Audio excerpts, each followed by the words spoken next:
What's up, everyone? I'm Daddy Warbucks, and today we are playing for the first time the Princes of the Apocalypse. And since this is our first session with this brand new campaign, we are going to start by having everybody briefly introduce their character. So go ahead, Gura. You're up first. You're always first on my screen. I don't know why. Yeah. Because the first on your heart. Oh. Okay. So I'm Gura, and I will be playing Finn, the Mousefolk rogue. Okay. And then 24-inch pythons. I'm Hulk Ogre's 24-inch pythons, and I will be playing Folkra, the human cleric. Alright. Snow? Okay, I'm Snow, and I am playing a human bard called Rav. And Vincent? I'm Vincent. I'm playing the Triton fighter called the Rolling Tide. Okay. Crescent? Crescent playing Pikmin, the human warlock.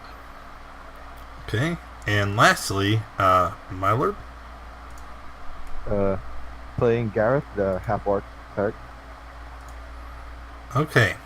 And the story so far is the party, for various reasons, have all descended on the city of Red Larch. Okay? And we are going to start focused on the Rolling Tide. And the Rolling Tide has came to Red Larch.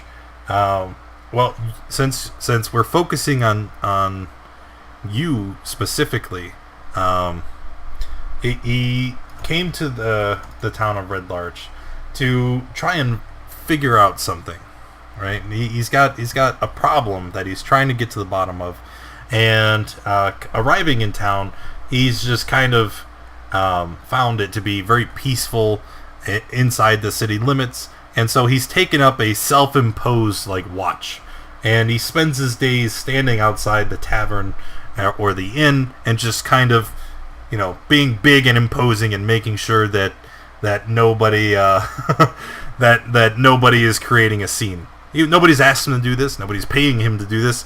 He just takes it upon himself to uphold safety within the town. And so Rolling Tide, what would you like to do? Seeing as this is where I stay most of the time, is there anyone nearby or in the tavern that looks either new, out of place, or if they're up to something, or is it going to be just another boring day? Well, walking inside the tavern, you do notice someone that you've never seen before. There's an older gentleman sitting down on the far end of the tavern, and you see that his dress is very strange, and that he has several weapons slung on his back and hip. You don't trust it. Is there anyone else in the tavern apart from the staff? There's a couple of people, mostly people who work at the Quarry up north of town, but nobody who looks out of place. I'd like to approach the barkeep and inquire about our new little visitor. Okay. The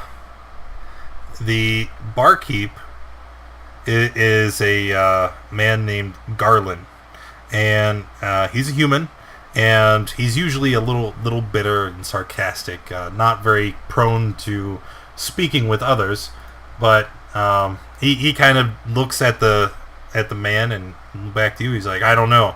He just came in and ordered an ale, and he's sitting there by himself. Hasn't said much. Oh, alright. How about you get me an ale, and I'll go find out what he knows. Alright. 3 copper. I give him the free copper. Okay.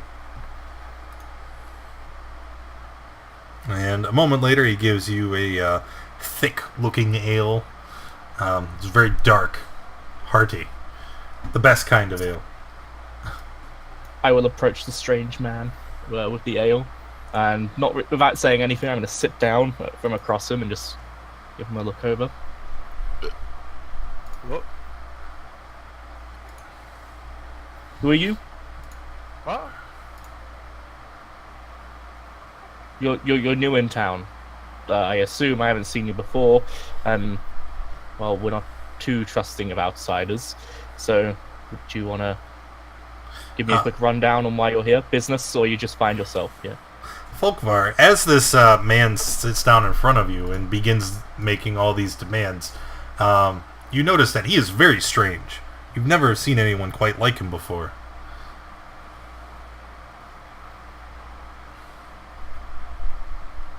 Where are your ears?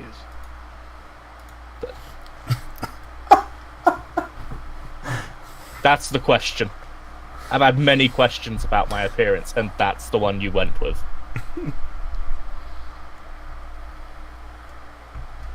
Yeah. I take a big swig of the ale. Tied. I extend a webbed hand. Oh, wow. And I go up. I put my hand back on the table. So, Folkvar, that's an interesting dress. You definitely stand out. I will repeat, why did you find yourself in our little town? Something pointed me this way. Does he have any weapons at all on him? He does. As you once again look over his character, you see there's a mace slung at his hip, and a light crossbow is hanging on his back. Alright, well, you're not much more armed than the generic people we tend to get through. Just try and keep out of trouble. Again, I'm tied. I hope we can get along. You don't mind if I just sit here and finish my drink, do you? No, not at all. And I'll get up and walk to the bar. Okay. Walking up to the bar, the barkeep looks up at you again with a raised eyebrow and doesn't say anything. He just kind of looks at you wordlessly. Do you have anything stronger? This thing is worse than sheep's piss. Well then, if you don't like my ale, you should go out and find yourself a sheep. Since it's Maybe I will. worse than the piss itself. Well, give him 6 copper and say, give me 2 and walk back when it's done. And it does. I'll stick 1 in front of the weirdo. And I'll sit back down. So, Folkvar, where you from?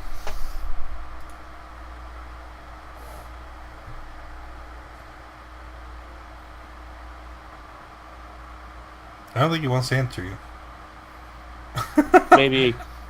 Maybe I should start. I'm from quite far away. I used to work on a caravan of sorts. I ended up here. I kind of like it. Quiet life. I used to live in a rather large city quite far away. Noble born, believe it or not. Feel like Yeah. sharing now? I'm not trying to be hostile. I'm from quite far north. Even this is still kind of cold. It's very different. I'm not sure about it. Family? Any reason for traveling?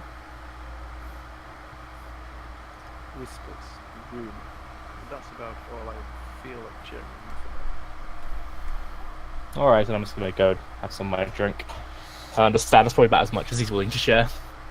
At this point, you see another person you haven't seen before enter into the tavern.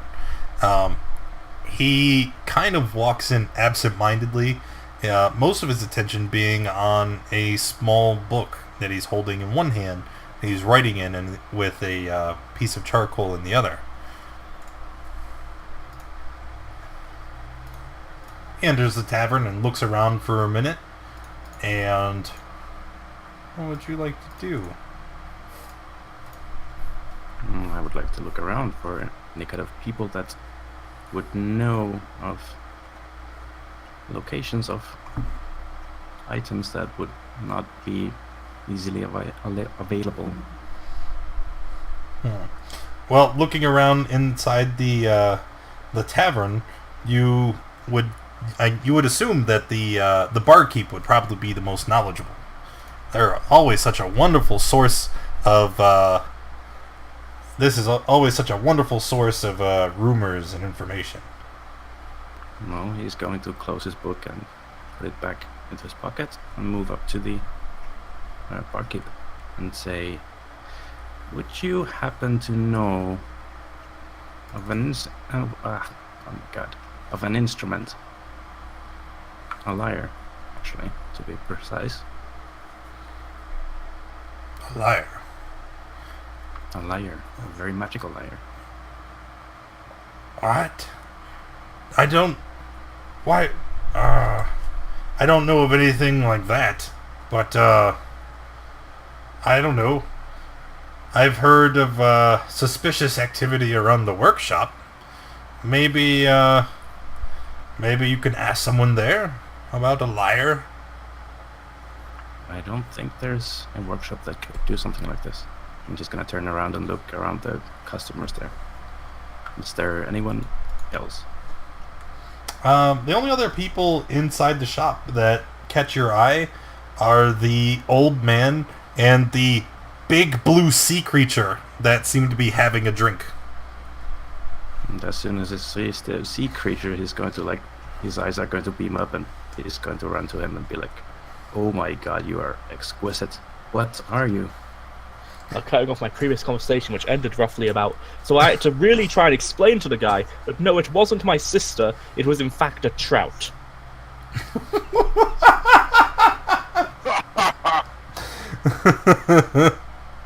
Sorry. I'm just gonna stand there and be like, taking notes about how he's related to trouts. Can I help you? Yes, quite. Why don't you tell me about yourself?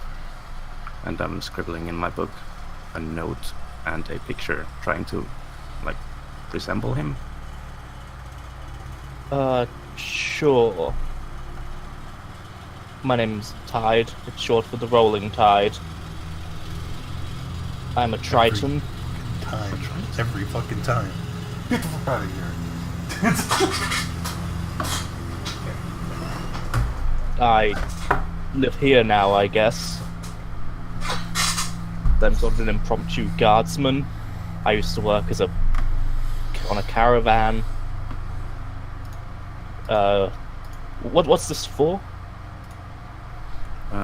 Nothing. Personal notes. Okay. And you? Why don't you tell me about yourself for my personal notes? Oh, well, I'm not that interesting.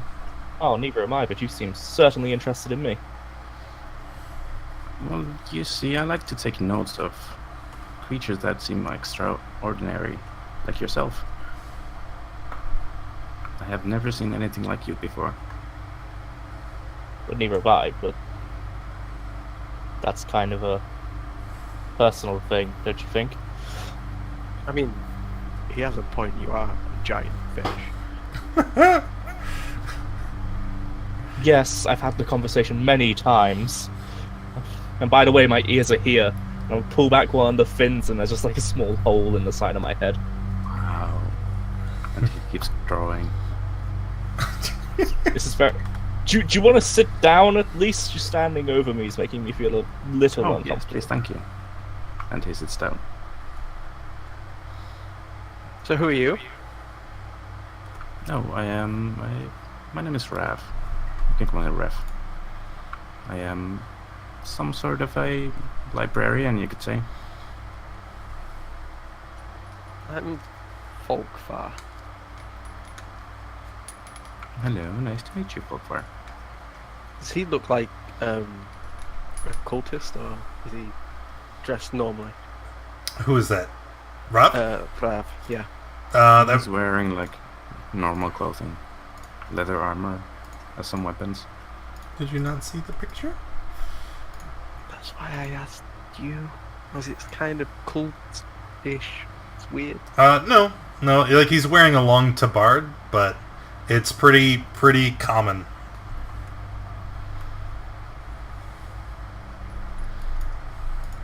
No, he's not a cultist. That's what you're asking. Gotta make sure what's on the tabard. Is it religious or is it No, it's just fancy. just a fancy tabard? Yeah, Okay. it's colorful. It's pretty. It's kind of just something that I picked up on the way. What are you doing in town? Actually, I'm looking for something. It's an instrument. As you bring this up a second time, the innkeeper is walking over with a tray with 3 more ales on it. He sets them on the table and he kind of looks at you and gestures. He's like, I thought about what you asked. You know, maybe one of the clerics at the All Shrine would know something. The All Shrine. It's, you see, we don't have a formal clergy here. But we do have a communal shrine that everybody takes turn just the upkeep on, and every now and then as clerics pass through, they kind of take residence there and perform clerical services and rituals and worship. And right now, I believe there are currently 3 clerics that are staying there, and being travelers and such, maybe one of them will know. Interesting. And I'll hand him, let's say, 3 silver. Ooh. He's like, oh, so very generous, sir. I appreciate the information greatly.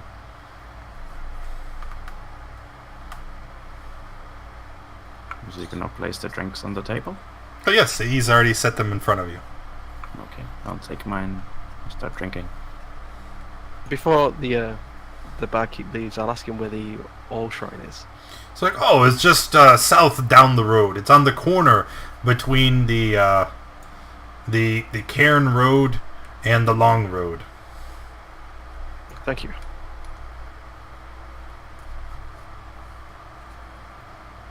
What was this you were inquiring with the barkeep about? I just like to keep tabs on people.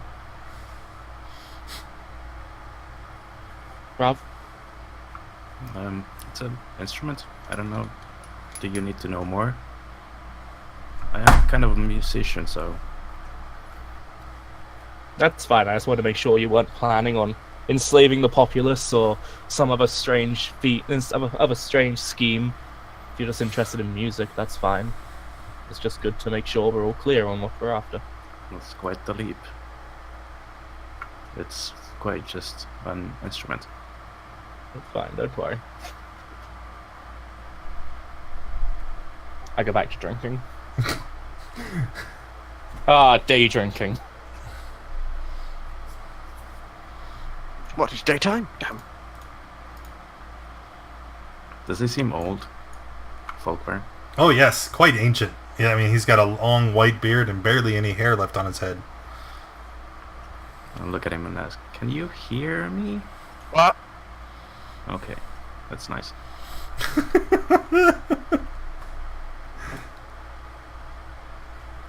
Of course I can bloody well hear you, boy. Maybe you were just reading my lips.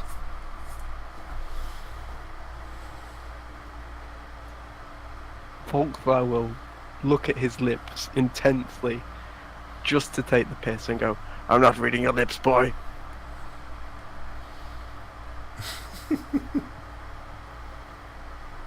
Alrighty then. What are you doing here? Who are you? You seem kind of boring, to be honest. I'm trying to get some information, and it turns out there's 3 clerics here. I'm gonna go find out what they're up to. You mean the ones at the old shrine? Yes.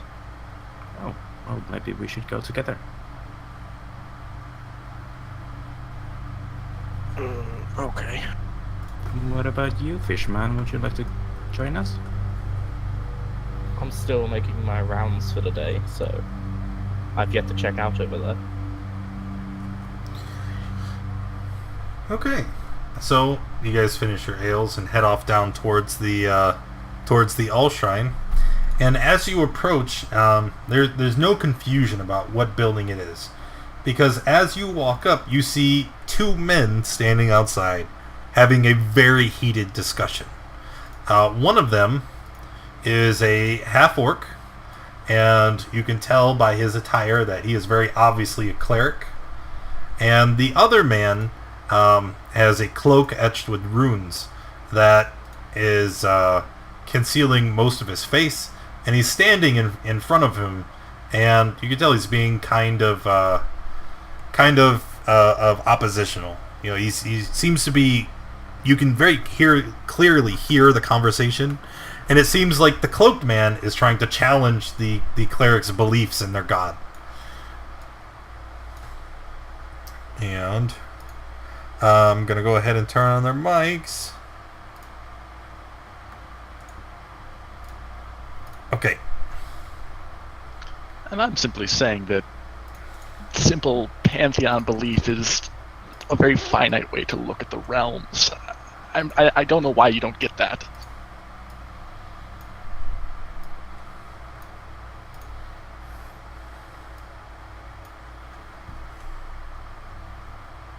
Psst.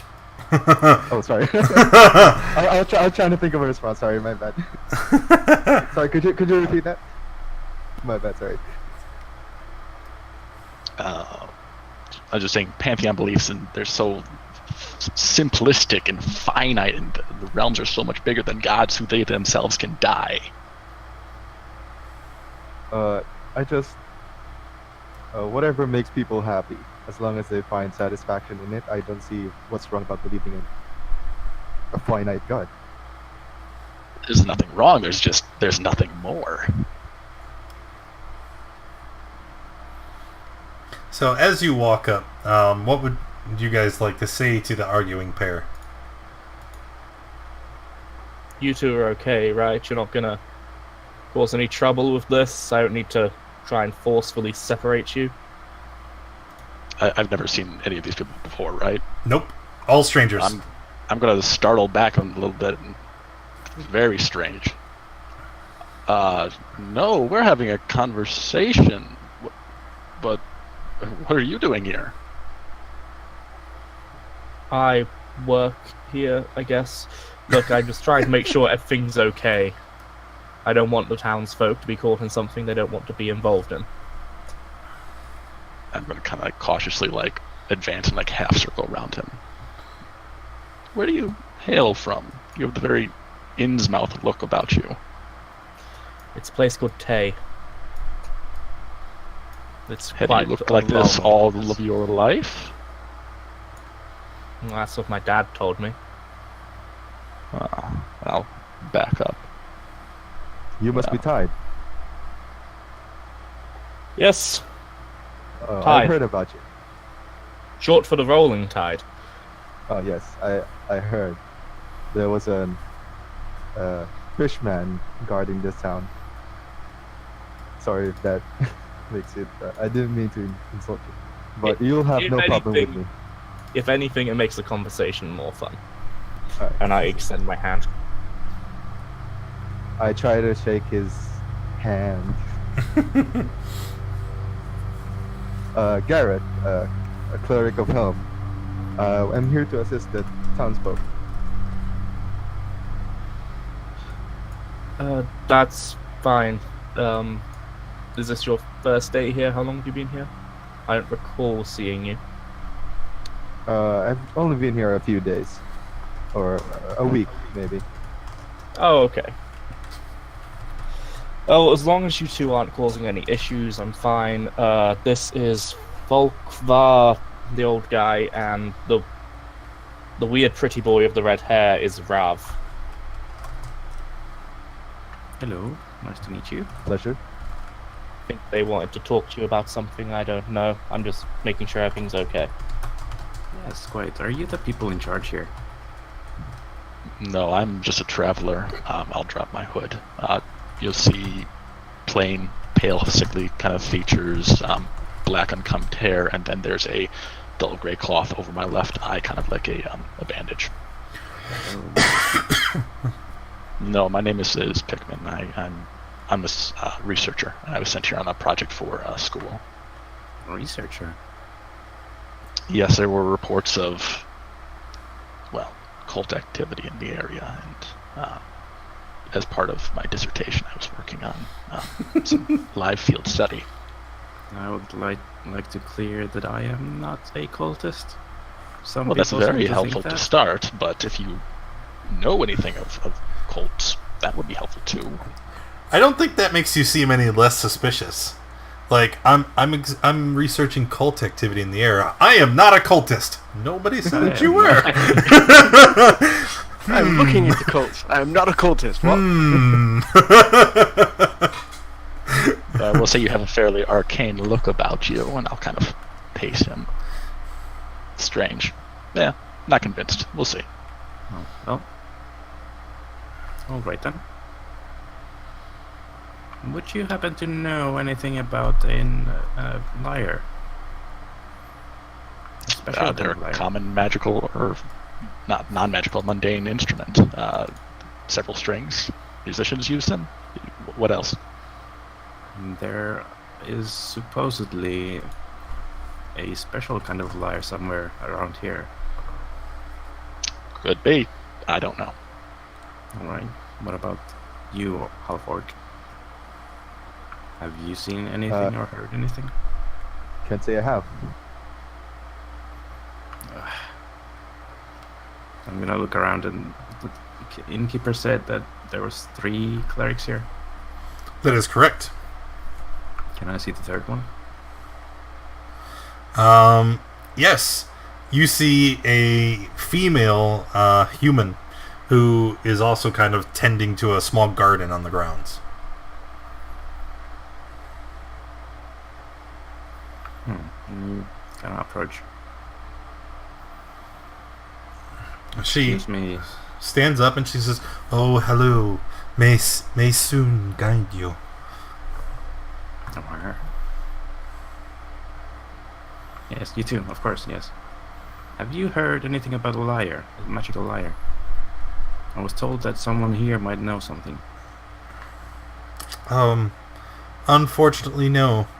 I have heard nothing of the sort. I tend not to pay attention to rumors. Soon does not wish it, and she kind of puts her hands together in a steeple and bows again. Do I know who this Zoom is? Soon. Do a religion check.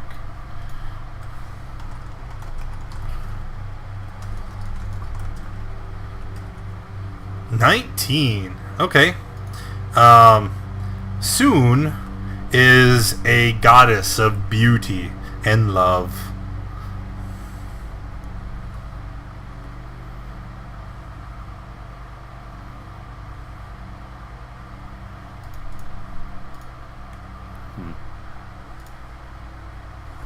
Well, I'm sorry for taking up your time, and I'm gonna leave. And go back to the cloaked figure in Halfork. Okay.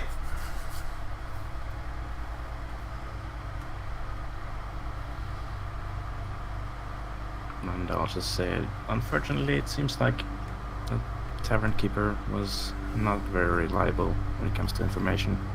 I haven't found anything about the lyre here. Well, there's only 2 clerics that we've seen so far. She speaks up. Oh, well, maybe the tavern keeper is a liar. And she bows again. I've often found that liars are quick to call others liars, but who am I to say? Am I even pronouncing that right? Yes. Is it a liar? Yeah. Okay. Fuck off with the lawnmower.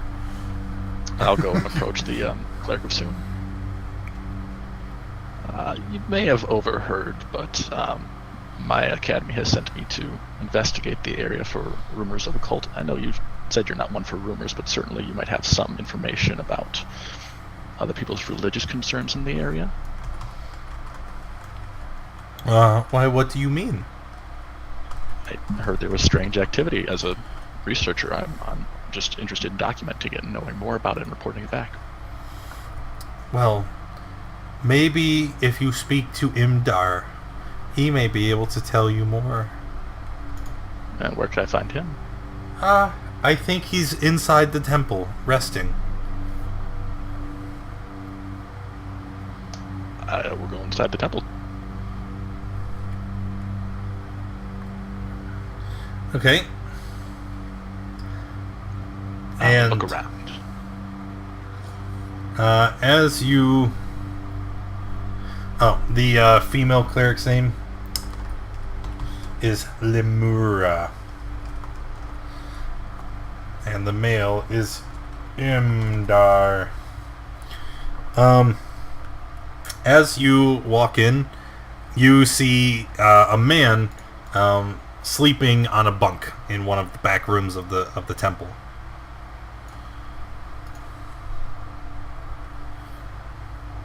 I will approach and then stop 5-10 feet from him and try to hail him. Hello. He looks up. He's like, "Oh, hi. How can I help you?" Sorry for interrupting your rest. Lemura said that you were Imdar and that you might be able to tell me something about a research project I'm on. I'm interested in the cult activity reported in the area. Cult activity in the area. Well, that is a very interesting thing. But tell me, what is your stake in this? Well, as I briefly said, I'm a researcher. I'm here on a project for my dissertation at my academy, and I'm going to do a field study. So they've sent me out to collect information, and then I'll report back on it. Aha, yes. Very interesting. Research, you say? And he kind of fingers at your robes. Well, yes. I mean, Okay. As he stands up, right, he kind of smooths out his vestments, and you can see two things, right? On his right shoulder, you see a symbol. It looks like a lightning bolt, right? And then on his left shoulder is another symbol. And on this one, it is a fist that is reaching upward, and it is clenching a sword. can I do a knowledge religion check to identify those holy symbols? You can do a religion check. Yes, go ahead.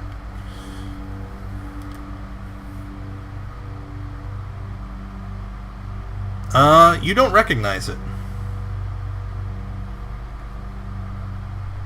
Bummer. Yeah, do you have information? I'm just very curious and trying to complete more of my project. And he's like, well, I don't know. I don't really see any reason to trust you at the moment. I mean, you've just recently arrived in town, have you not? That's true, but you also have no reason to distrust me. Well, I've also been permitted to spend a little bit of coin to aid in my investigation. No. That does not have any interest to me. I will tell you what. I have heard quarry workers at the Maliko Stoneworks say that mysterious figures wearing stone masks watch them when they work at night. The workers now refuse to stay in the quarry after sundown. It's very interesting. Mm-hmm. It is interesting. Happening? Oh, I have no idea, son. You'd have to ask the workers. What did you say the quarry was called again? The Maliko Stoneworks. Just for reference, is there anybody else that entered into the shrine and is currently listening to the conversation? Yeah, I would have followed him. Okay. I guess I'd have stayed outside if I was just doing my thing. Okay. Yeah. Anything else you could tell me? Oh, I don't know. Minthra's granddaughter said she saw a ghost. That was kind of interesting. A ghost? Where? I don't know. Somewhere by an old tomb outside of town? Do you know the direction? I do not. It's just a rumor that I heard from someone else who heard from someone else who told it to me while I was officiating a wedding. What a time. You know about rumors. Oh, that's little things help me keep myself occupied. Would you happen to know anything about a liar, a magical sort of liar, around these parts somewhere? I'm afraid not. The only, Damn it. I haven't heard anything of any mysterious treasures or instruments of note. That's unfortunate. Would you happen to know anyone that might know? Someone that might know? You could try asking. You could try asking Harburg. He serves as kind of a constable for the town. If anybody might know of anything, it could be him.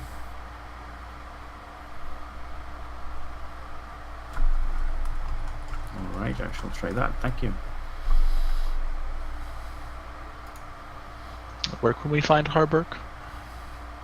Harburg is he's constable, but he also is spending most of his time as the I lost it on my notes. He works at the Drought's Fine Poultry, and it's a small butcher shop. They provide most of the ingredients for our Faerun famous crumble bread, and you can find them just south of here along the long road.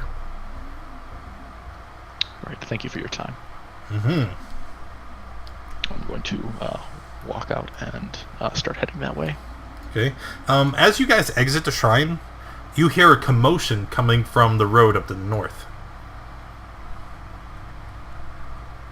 What do we see?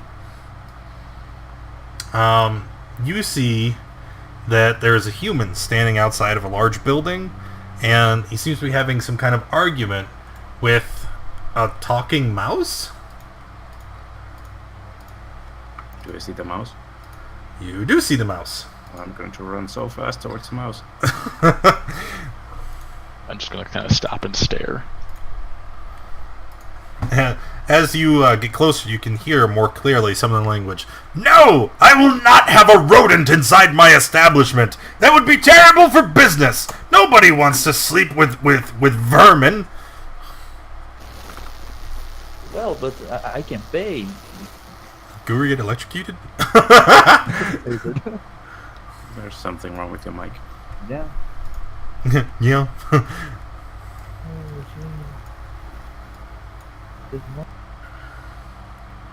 Womp womp. While this is going on, I'm going to quickly or casually invert my cloak so it's the dull dark side, plain dark side on the outside. Is it better? Little. It's like static. You might need to re-plug it in. Just a second. Trying to restart my computer. Okay, dude. Oh, balls. Oh, man. Womp womp. Alright. So the guy kind of points his finger out, kicking out the small road, and he shuts the door. And Oh, the... you don't know my god. Huh? I'm gonna tell the person that kicked the mouse that he's a rodent and cast vicious mockery. Okay. So the man it looks visibly hurt by your vicious mockery, but he's gonna close the door and ignore that entirely because Kappa. I don't want to start. Felt it. Yeah, you failed. Do I see this or do I hear this? Yes, everybody can see what's happening. I'm gonna pull out my gold-plated trident and put it up to Rav. Don't harm the townspeople. I didn't do anything. I saw that. So what, me insulting him? He deserved that. I'll put it away. Did you call him a mouse? I walk up to the mouse, and I ask him, "Are you all right, little friend?" I don't know if he's back yet. He just came back. Timing. Yeah. So I walk to the mouse, and I ask him, "Are you all right, little friend?" Yes, I am. Perfect. Okay, good. Wow, a talking mouse. Takes notes. Well, I just want somewhere to sleep and something to eat. I don't need much. How big is he? He's about the size of a halfling. He might be a little bit shorter. So it's not a pocket mouse. No, he's not a not a pocket mouse. Oh. So I'm going to keep my distance and kind of like take a wide berth away from the mouse and kind of cautiously eye him. I'm going to head towards where I was told to find Harburg. Yeah, he's about 2.5 feet tall. And off I go. Can you repeat that? I'm sorry. Where are you going? I want to go talk to Harburg. Oh, okay. So I'm gonna very quickly say to the mouse, look, I have some questions for you. I haven't seen you around, but I also have questions for that guy, and he's walking away from me. So can you like tag along for a second? Okay. Yeah. Thank you. And I'll follow. Alright, so as you walk up, you see that there are 4 identical single-story stone buildings. And they run along the street in a line, right? And the front building has a painted sign of a ham being carved by a cleaver, accompanied by no words. The second building, you can see, has a chimney with a steady stream of very delicious smelling smoke coming out of it. And that's it. That's what you see.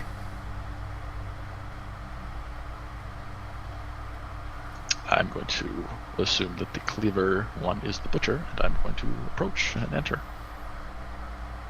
Okay. When you walk in, you see a small woman with long brown hair and a set of common clothes, and she's standing in a counter, and she seems to be in the middle of her craft, as her clothes are stained bright crimson with with blood. She kind of sets down the cleaver, and she turns to you, and she wrings her hand on the apron in the front. She says, "Oh, hello. I wasn't expecting company today. What can I do for you all? Hi, hello. What are you?" And she is kind of like waving hello to everyone. And she gets a look at the tide, and she goes, "Oh, holy fuck!" Yes, walking fish, as far as I can tell. Good day. Sorry to interrupt you. Have we found the butcher's shop? I'm guessing by either that or I can find you in something much more interesting. Right. Go on. I was told that Harburg, the constable, sometimes worked here, and we were trying to find him. I had a couple of questions. Oh, not sometimes. This is our shop. Hi. My name is Jalessa. I'm Harburg's wife. Nice to meet you, Jalessa. My name is Pickman. Do you know where I might find your husband? Maybe he's in the meat store. It's the third building in the row. Well, I hope you won't mind if I depart and go see. So Oh, no, not a problem at all. If you're here on constable business, you can just walk right in. He'll be able to meet with you then. And off I go. Okay. And as you begin to walk down the little side road that leads to the to Harbrook's properties, you can see him exiting this third building. And as he exits, he turns around and he locks the door behind him. And he turns and faces the group and he says, "Oh, hello, hi. Who are you?" Hello, my name is Pickman. I'm trying to find Harbrook. Do you know where he might be? "I am Harbrook. Hello." Hello. Do you have a moment? I have a couple of questions for you. I was told that you might have more information about the town and the surroundings. "Oh, yeah. Yeah, we can meet now. This is fine." And as he kind of gives that weak little laugh, you hear a banging coming from inside the meat store that he just locked. Can I go to the door? Yes, but he's standing in front of it. Can I shove him aside? You want to shove aside the constable? Well, No, I no, want to no. ask, like, what do you have here? What's making that noise? Ah, it's drunk, gotten a little bit of a spat with his wife. You see, Red Larch doesn't have a jail, so whenever someone is getting a little too rowdy, I lock him in the meat store. Can I insight if he's telling the truth about being Harbrook? Sure. Well, He is telling the truth. there's something shady here. But I'll let it go and step back. So he kind of puts his hands in his pockets and he kind of rocks on his heels and says, "Well, what can I do for you?" Well, I personally am looking for information about a lyre, musical instrument.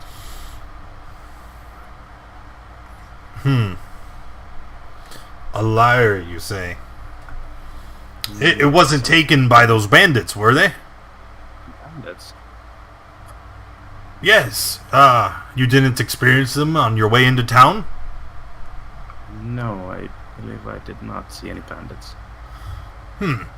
See, I have heard tales of banditry on the Cairn Road south of town. And I think I know where there could be several potential hideouts. I don't have the time to wander the countryside myself. I'm simply too busy managing the shop and then trying to be the constabulary of this small town. But I figured if you were asking about an object that you had probably lost it to those highwaymen. Well, I'm not entirely sure who it belongs to. It's kind of a rare thing that my mentor and I am after. Oh, I'm sorry then. I don't think I can help you. Do you know of a place in town that could keep around magical items? Magical items in town? I think you have too high of a perception about Red Larch. We're just a simple town. Well, you never know. I was curious about something. I spoke to Imdar at the All Shrine briefly. He said you might have a little more information regarding the mysterious sightings at the Quarry recently at night. Quarry sightings. You know, Strange figures at night wearing stone masks watching the workers. I haven't heard anything about that. Have they broken any laws? I don't know. I don't know how strict your laws are. But I was investigating them in relation to cult activity. I'm here from my academy on a research project. Cult activity? Here? You must be mad. I may be a little insane sometimes. I kind of check myself. No. But I'm just going off of what I've heard. No, the only news that I've been akin to is the bandits to the south. Anything about a ghost in an old tomb somewhere outside of town? Oh, what? You believe in that A kind of ghost. thing? Yes. I think you would be wise to do the same and keep your distance. Ah, superstitious rabble.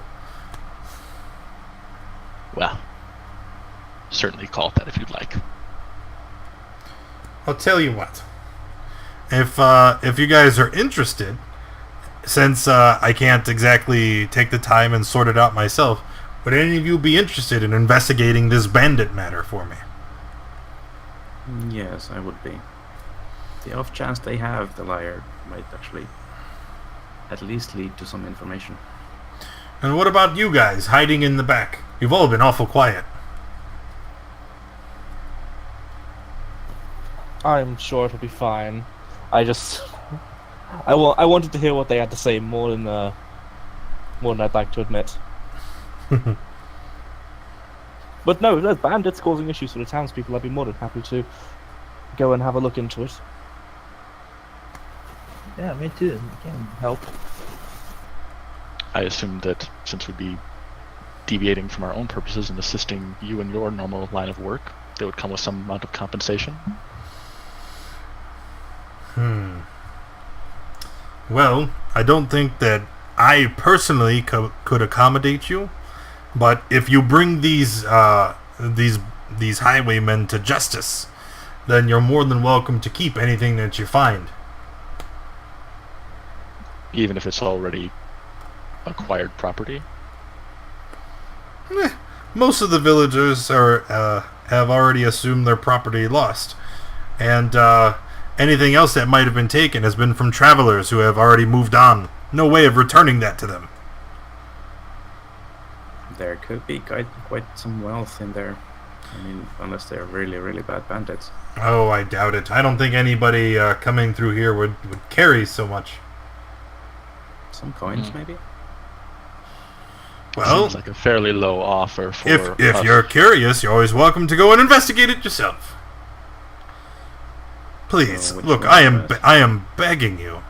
We can't have these folk harassing our good travelers. They are the lifeblood of our town. I'm already okay with the deal. I assume most of you guys are as well. I think you're I mean, I don't have to be paid to do a good thing. Yeah, I could see use the exercise. if I Beats, can help. sitting in town and treating people all day. What? I said What about you, old we're man? going to do a good deed. Very good deed. Many coins. Come this way. And I'll motion like, here, go this way. Do we get to hit things? Yes, Most possibly. probably. Well, they're bad, poor students of economics. But I suppose there's nothing else to do at the moment. What did he say? He's got a hood. I can't hear him. What? Loud is down. Does that make any sense? No, because you read lips, right? Of course.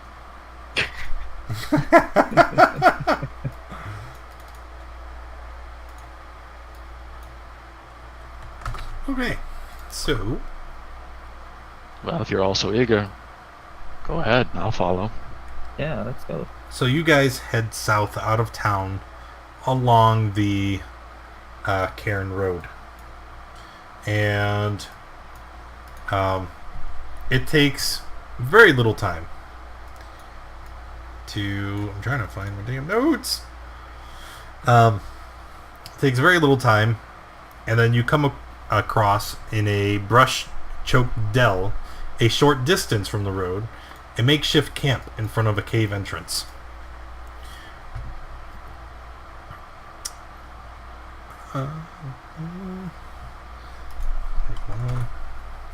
Here you are. The camp You see 4 surly humans sharpening their blades around a fire. Nearby is a wagon with a wooden cage atop of it. Inside the cage, you can see a black bear is pawing at the bars. Alright, so I'm going to put you here.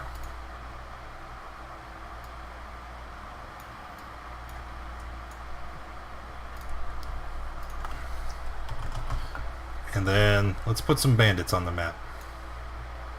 Uno, dos, tres, cuatro. Alright, so you guys are still a little bit away. What would you like to do? You can see them off in the distance. You know, it should have probably occurred to me on the hour walk here. I only just met you all today. You guys know how to fight, right? The art, the footwork, honor, that kind of stuff. I'm specifically looking at Rav. I might not be the best at combat. I'll do what I can. I'm a simple academic. Alright, how about I go first and you guys stay behind me? We'll learn something. Did you just say honor in combat?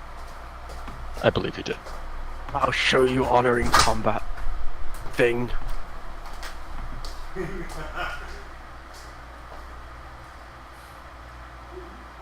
So we're clear. Me and Folkvar will head up first.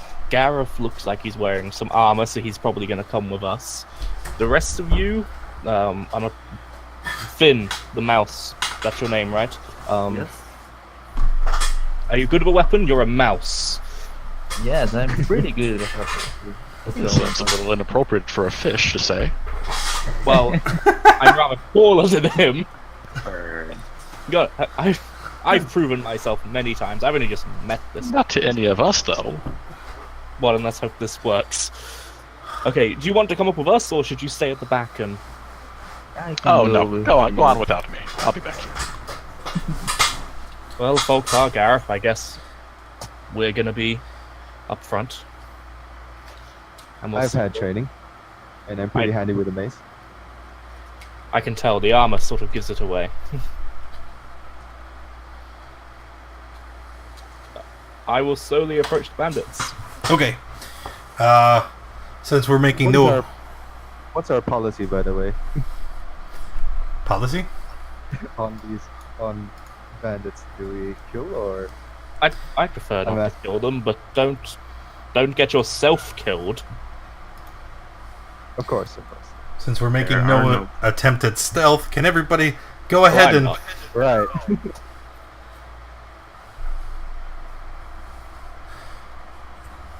This is their first fight. That's right. We're all gonna die. It's not a D&D party, it's a menagerie. We've got a mouse and a fish, and then a bunch of humans and an orc.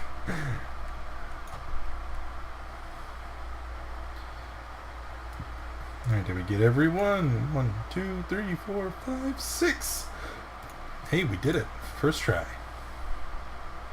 Alright. So, Finn, you are going to have the first action in combat. First attack roll, do it. Okay. So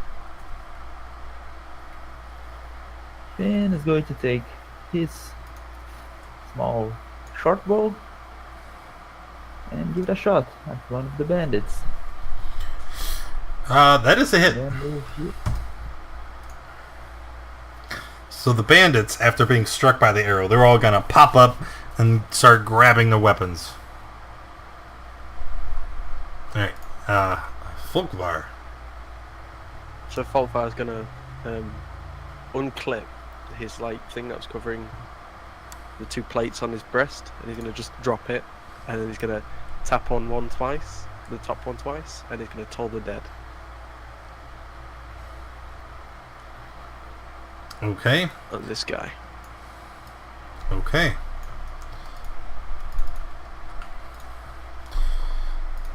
Wisdom save fail. So he's going to take 7 necrotic.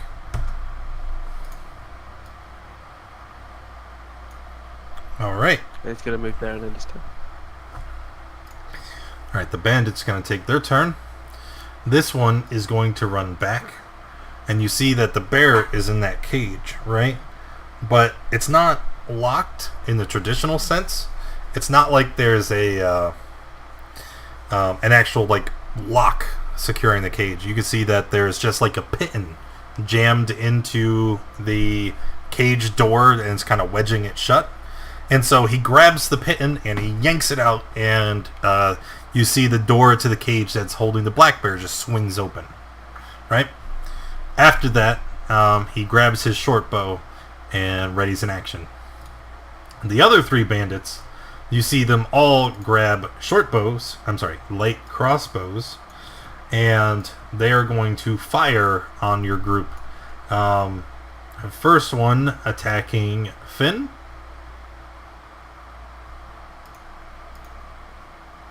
Okay. Second one flying back at the rolling tide. And you see this one, it just kind of hits your armor and bounces off. And then the last one towards Folkvar. Folkvar, take 7.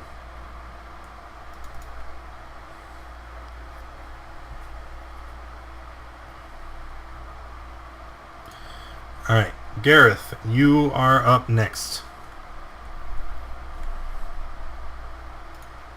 Alright, I'm just checking the range on my...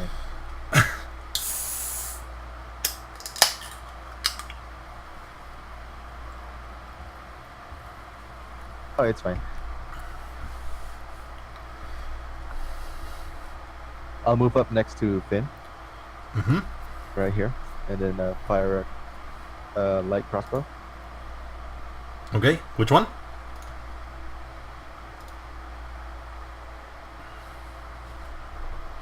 At the one closest to us. I think they're equidistant. 45. I'll Okay. take this one. Alright, arrow hits it, and you see the bandit falls to the ground. Alright, that's it. Next is Pikmin. All right. Which one fell to the ground? The one with the X? Wow, I had some lag. Okay. All right, so I'm going to reach into my pocket and grab my little orb of glass that's filled with swirling black and green smoke. I'll point at the other wounded one that was hit and cast Eldritch Blast. And as it casts out, a sickly green and black tentacle swipes out the whole distance and makes a jab at him. Okay.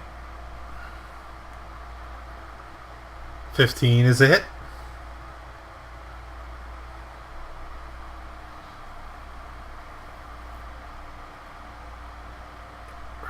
Trying to roll, it's lagging. Oh, okay. There we go, 4, 8. Alright.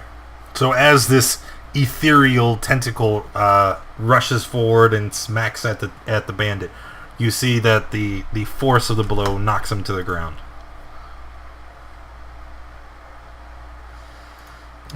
Rolling tide.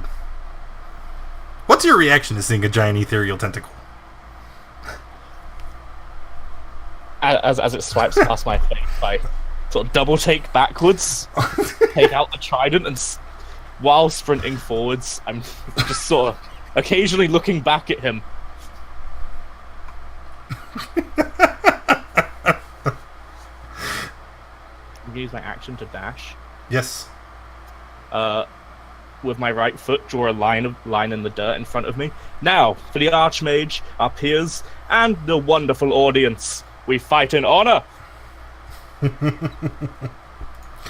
And then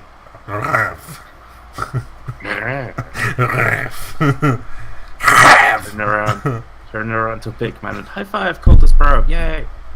I'm just going to stare at him blankly. Then move here and dodge. Alrighty. Snarl number 3. Hello? You're number 4, huh? It has to be something on your sheet. Let me see if I can figure that out. Yeah, I know where it is. It's in the, like, options. Now it should be right. Where do you see that? When you go on- to attributes and abilities, there's name. You have to change it to your character name. Uh-huh. All right. So, Finn. Finn is going to move closer again and shoot another arrow and miss. Yep. Unfortunately. All right, back to Folkvar.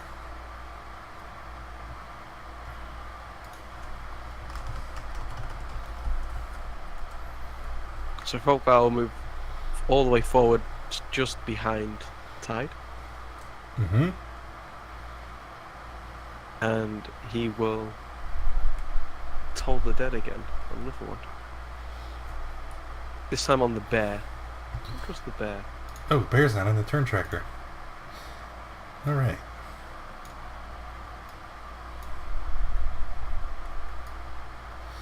All right, you're gonna toll the dead on the bear. Cool. Yes. All right, the bear is gonna make a wisdom save and fail. All right. You see the bear growls in pain, and it kind of bares its teeth. It was all the fish! And I'll in my turn. All right, the bandits will take their turn. Armed with their crossbows again, they're going to fire at both on the Tide.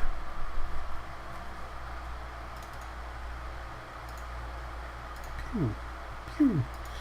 And you see the Tide kind of ducks down and dodges both of the arrows. Gareth?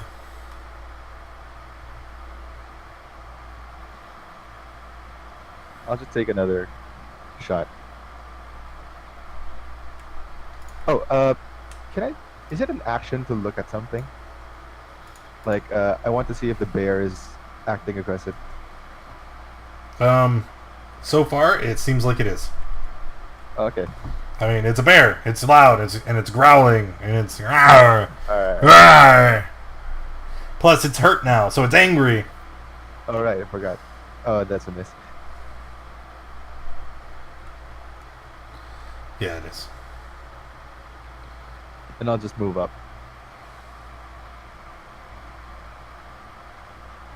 Okay. Next, Pikmin. I'm going to loose another tentacle from the orb at the top bandit.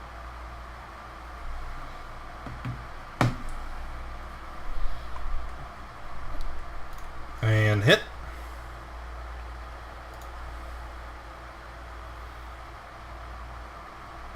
Getting some weird D20 lag, or roll 20 lag.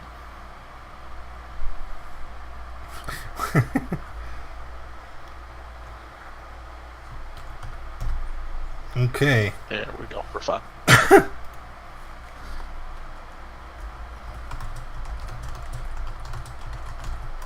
Okay, and then you're finished, right? Yes. Rolling Tide.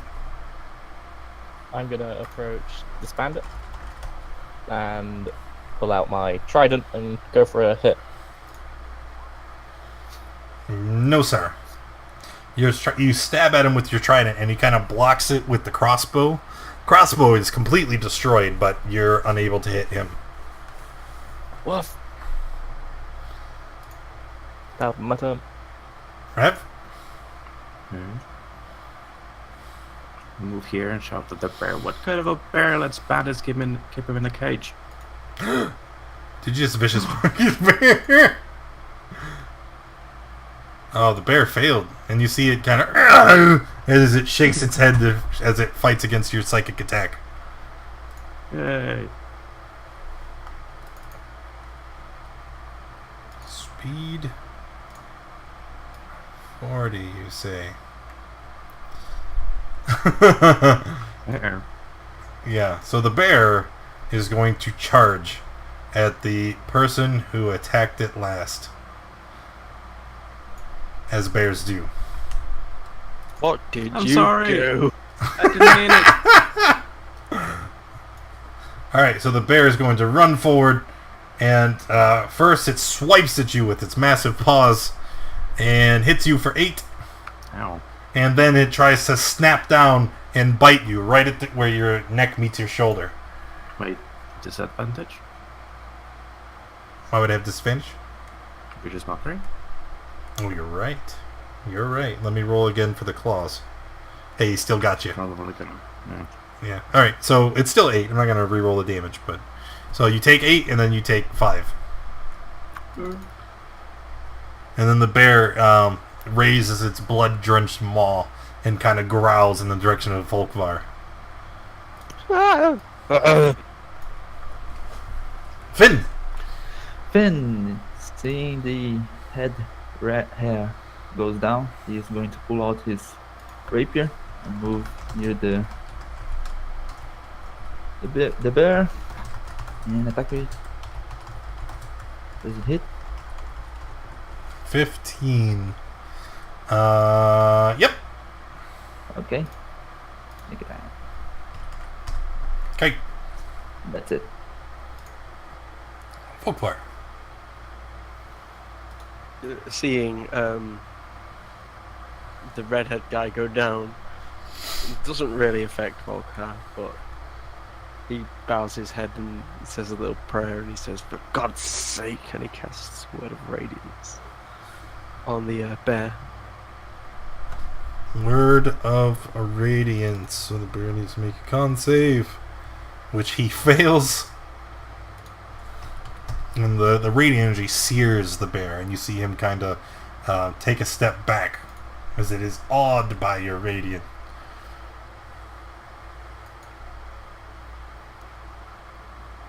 Alright, the bandits.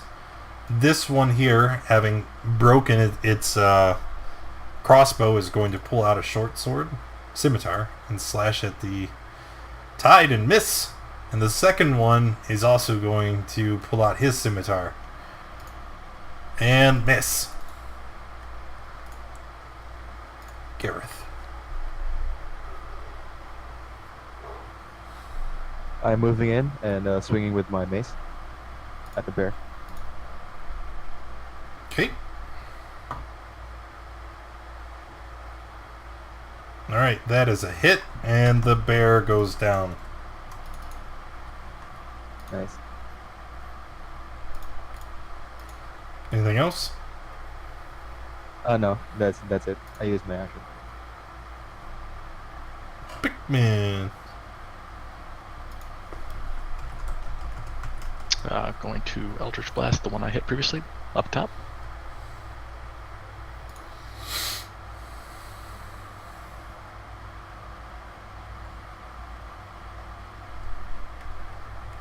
It's trying to roll. I'm going to refresh it after this round.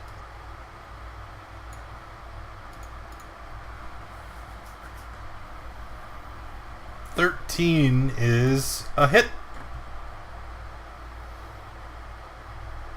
I can't see anything. Can you just roll a d10 for me? I'll block this. I rolled it. You got 1. Can someone else roll a d10 for me? Negative! Rolling tide. I'm going to make a trident attack against the one that's injured. The one that just got tentacled? Yes. And which still very much confuses me. Maybe he's just really into Tentai. And with a mighty stab from your trident, he goes down. Oh, with my turn. Rav, on the ground dying. Make a death save. Oh, I'm gonna die. Oh, the bear is dead. Alright, Finn? So Finn will move closer to the hair and put his rapier away and try to stabilize the guy. Nope. And that's it. Folkvar?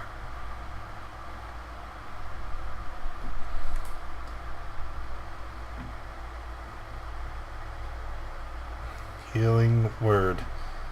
So since you are death domain... Oh, you did roll the max. Well, So Rob will heal for 8. Oh, I'm alive. Yeah, fucking stand up. That's the healing word. Fucking stand up. Yeah. All right, that's your bonus action. What would you like to do for turn? Oh yeah, Toll the Dead then? On this Yep. guy? You can do it. I completely forgot that healing word's a bonus action. Mm-hmm. Hey, for you, so is Spare the Dying. I'm not wasting that on a young one.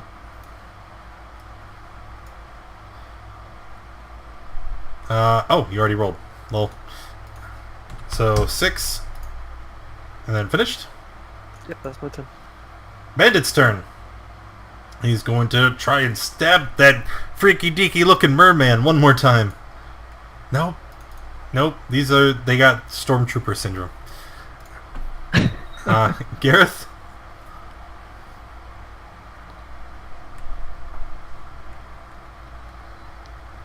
I'm moving up and giving him a whack.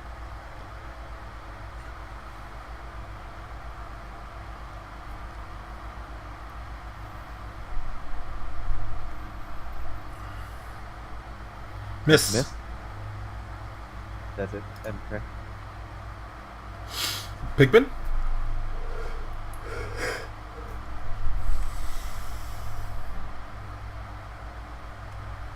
And that is a hit, and on that, the last bandit goes down.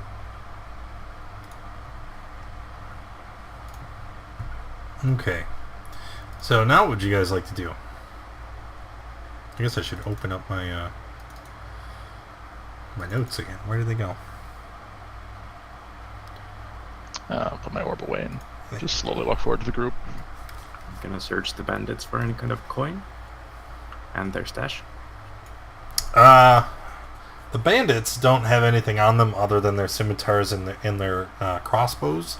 But behind them in the cave, you do find a small treasure chest. I shall try to open it. It's locked.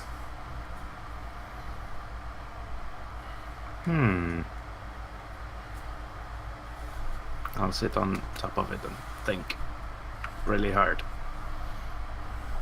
Can I take one of their crossbows? Sure.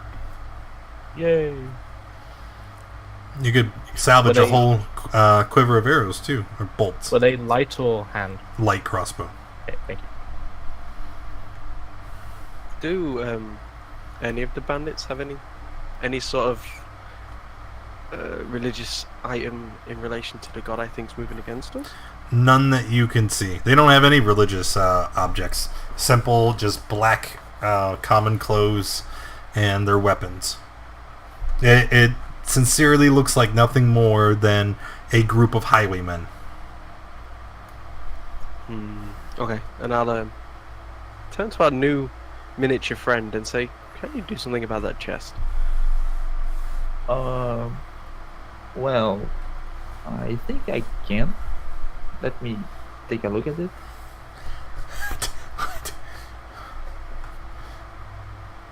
Do you need me to pick you up so you can actually see the lock, though? Oh, no. I can't see it from here. So, I'll approach the chest, take out some of my tools, and try to open it. Let me see.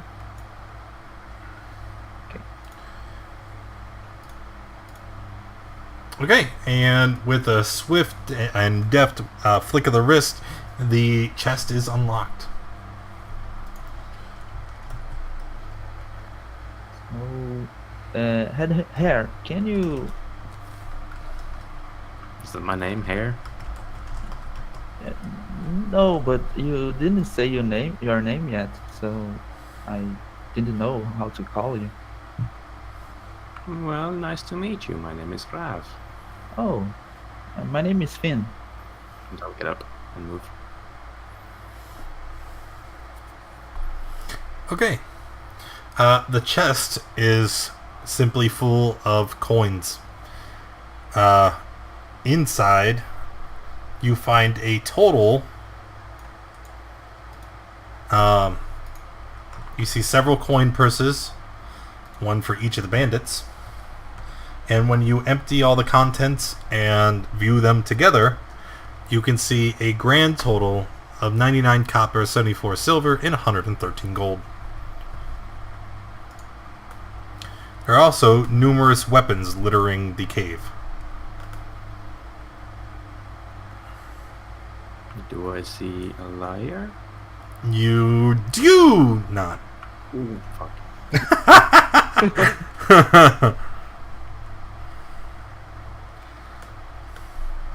Do I see any arrows? No arrows, only crossbow bolts. But Okay. there's a great abundance of them. Shall we Can I skip take some of coin? them? Sure, if you want.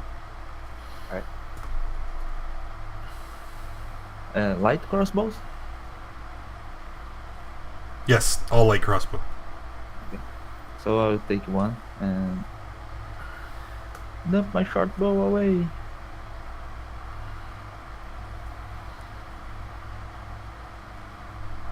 How many bolts do we get if we were to 20. pick stuff up?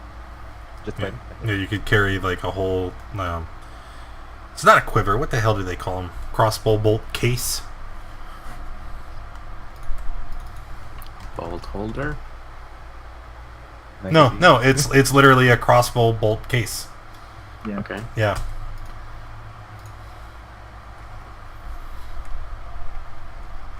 It's a not quiver. A container. Yeah. A back box for bolts. Did any of you guys in the cave find something interesting?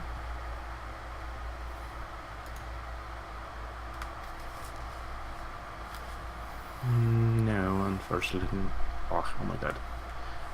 Unfortunately not. Should we take the heads of the bandits, or are they dead? As proof?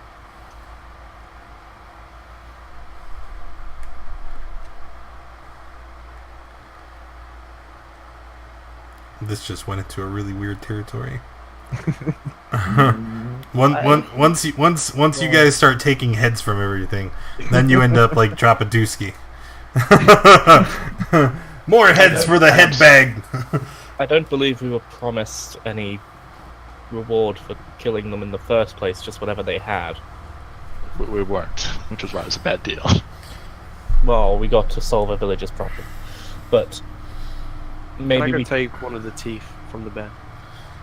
Oh, all right. Okay. Maybe we just leave them here and let nature run its course.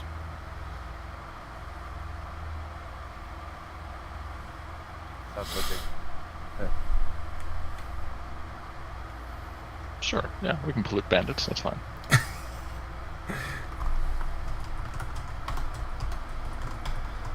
Did they have any symbols on them, like a bandit gear or something? None at all. Just simple, plain black, common clothes. What if these guys weren't even bandits in the first place? Then we just murdered a traveling circus and their bear. Are we the bad guys? Wait. Did you just say traveling circus? Aquaman, Fishman. Did you just refer to yourself as Aquaman? I nearly referred to him as Aquaman, yeah. No. No. Rare. You say you travelled with a caravan? You didn't see these people before, did you? No, you don't. When you travel in a caravan, you tend to see the same people a lot. No. Not these specific 4 people. Have I seen them in town before? No.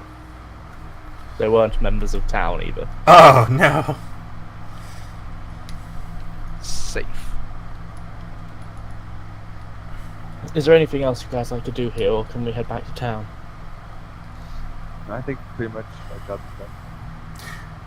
done. Nat 1 for Gareth coming in from Junior Warbucks. How could you? Wait, what does that mean? that means that your next roll, no matter what it is a nat 1. I'd like to roll investigation to see if there's anything in the Incorrect! See? Loophole. Girl. That they'll keep nat oneing you over and over again. Yeah, don't do that. If you try to avoid the impending doom, it'll anger the Twitch gods. Alright, I'll note it. You don't have to note it. I'll let you know. All right. So heading back to town. Yep. Yes.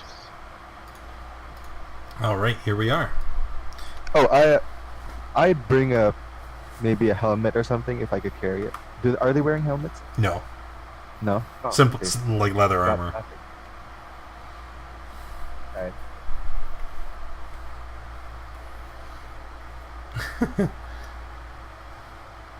All right. Upon arriving back in town, what would you like to do?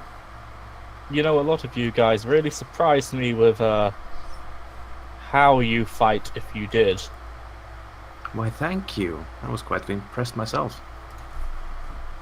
I certainly wasn't expecting the stocky man to start chiming.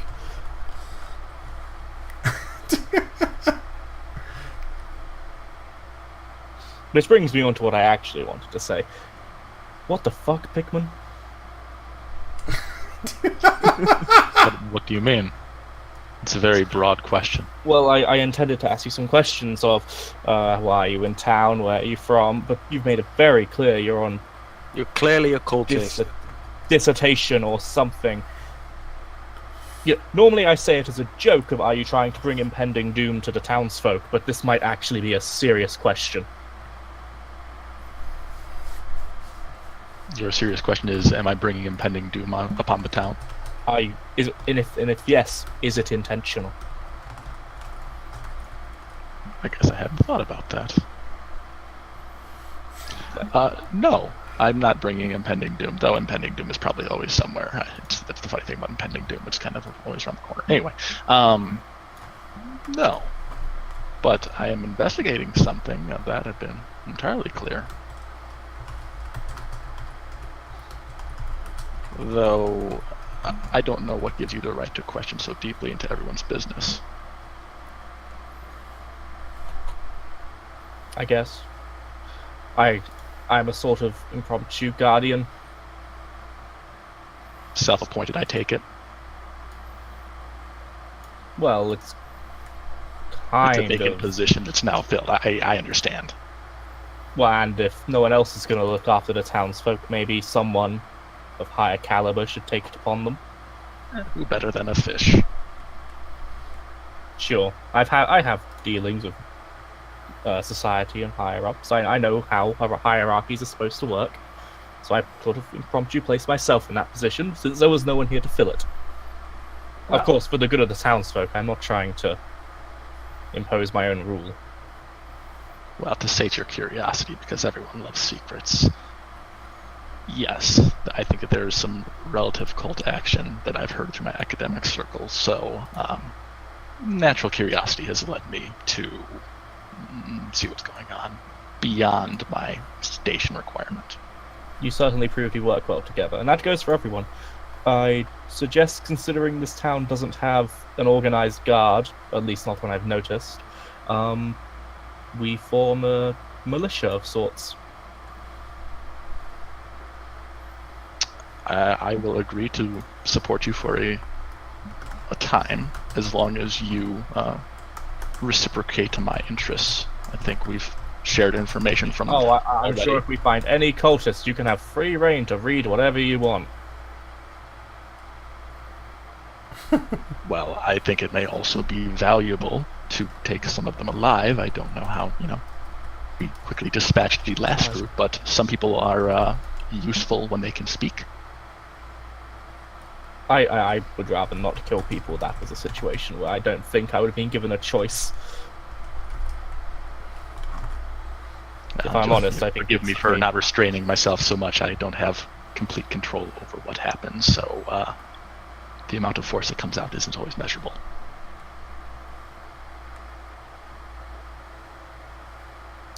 Sure. Did the old man tell you of anything else you want sorted out since we're here?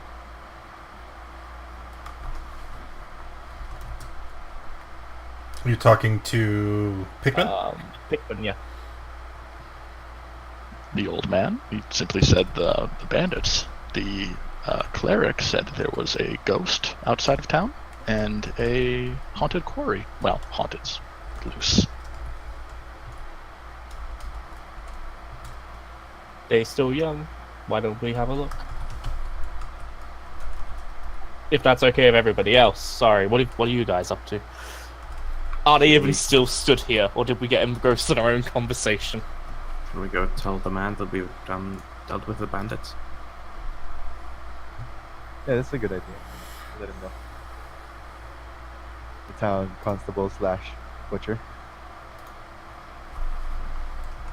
The ultimate multi-class.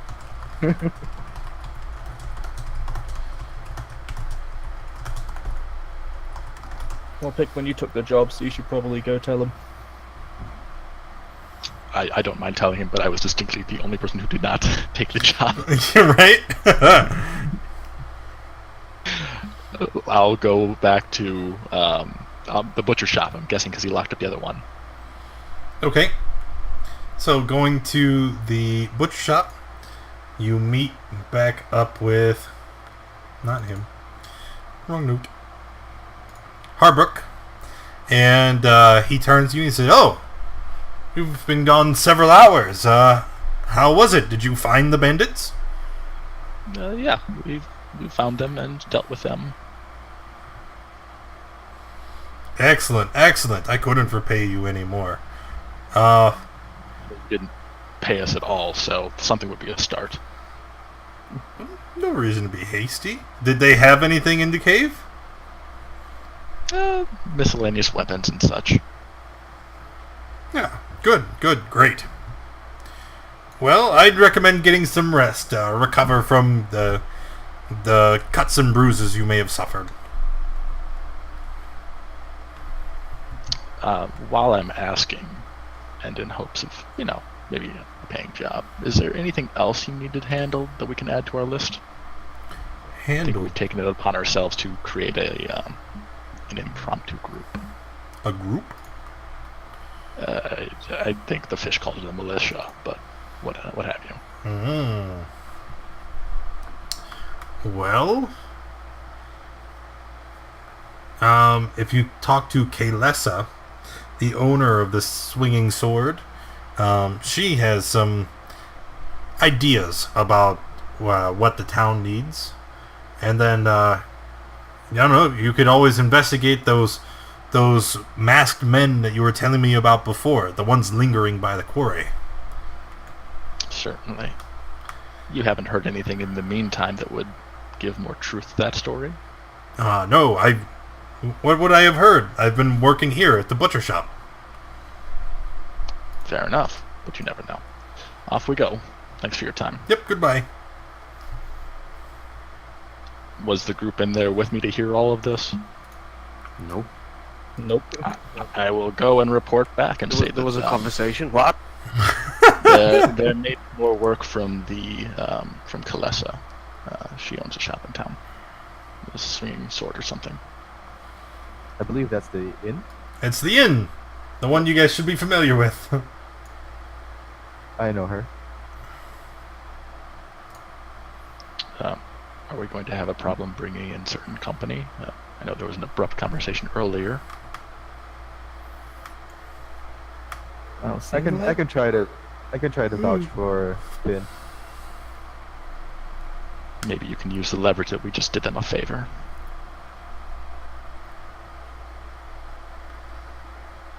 Perhaps. I don't know the way, but you're welcome to lead on. Okay. It's the swinging sword sits just one door north of the all-face shrine. It's a 3-story stone structure crowned by a steep slate roof that bristles with many chimneys.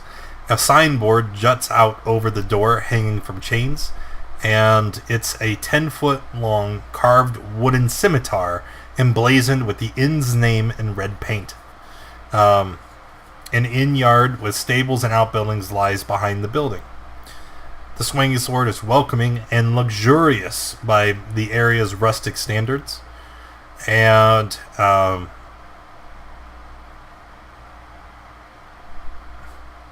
what are you talking about?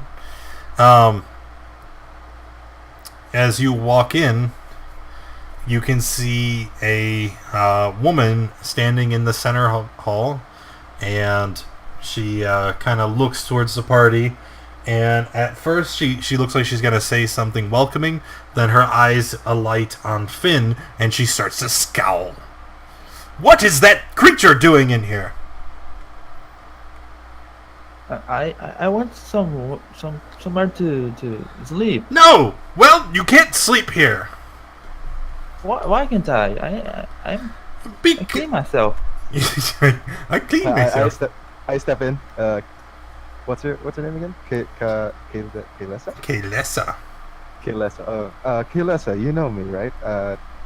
I've been a friend of the town. I know of you, sir. I wouldn't say that we are friends, and I don't quite care exactly. I can't have a mouse inside my inn. I believe you'll see that he's not your typical rodent. He keeps himself clean. I'm sure you can accommodate someone like him, especially a paying customer. You wouldn't turn that away, would you? A paying customer? Let me see your coin, rat. I pick up my bag and show it to her. I have the money if you want. Fine. I will rent your room, but you must only come and go at night. I can't have mice seen inside my establishment. It would be bad for business. Oh, okay. Wouldn't talking mouse be good entertainment though? It might bring in more customers. Look, you can tell she holds out her hand, and you can tell like she wants payment for your rooms. But she gives Finn a very wide berth.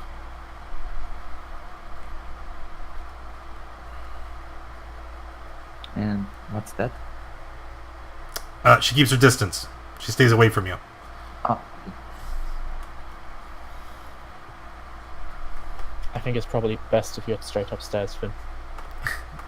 okay. I'll give you the payment. Okay.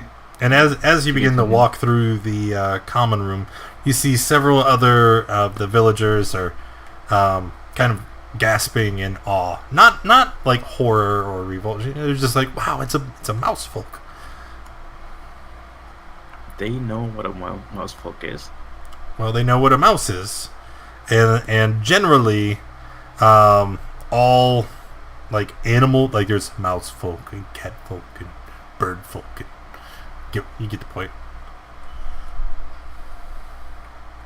Now, in worst case, they could just assume you're a victim of a horrific curse. Right. Flashbacks.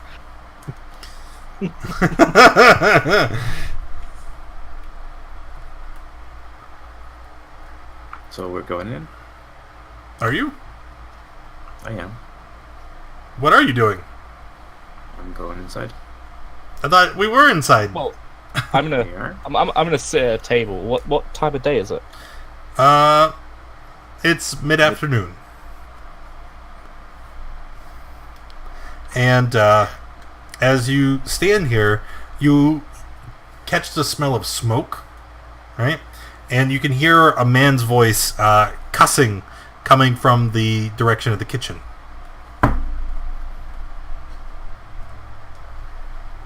Maybe we shouldn't get food.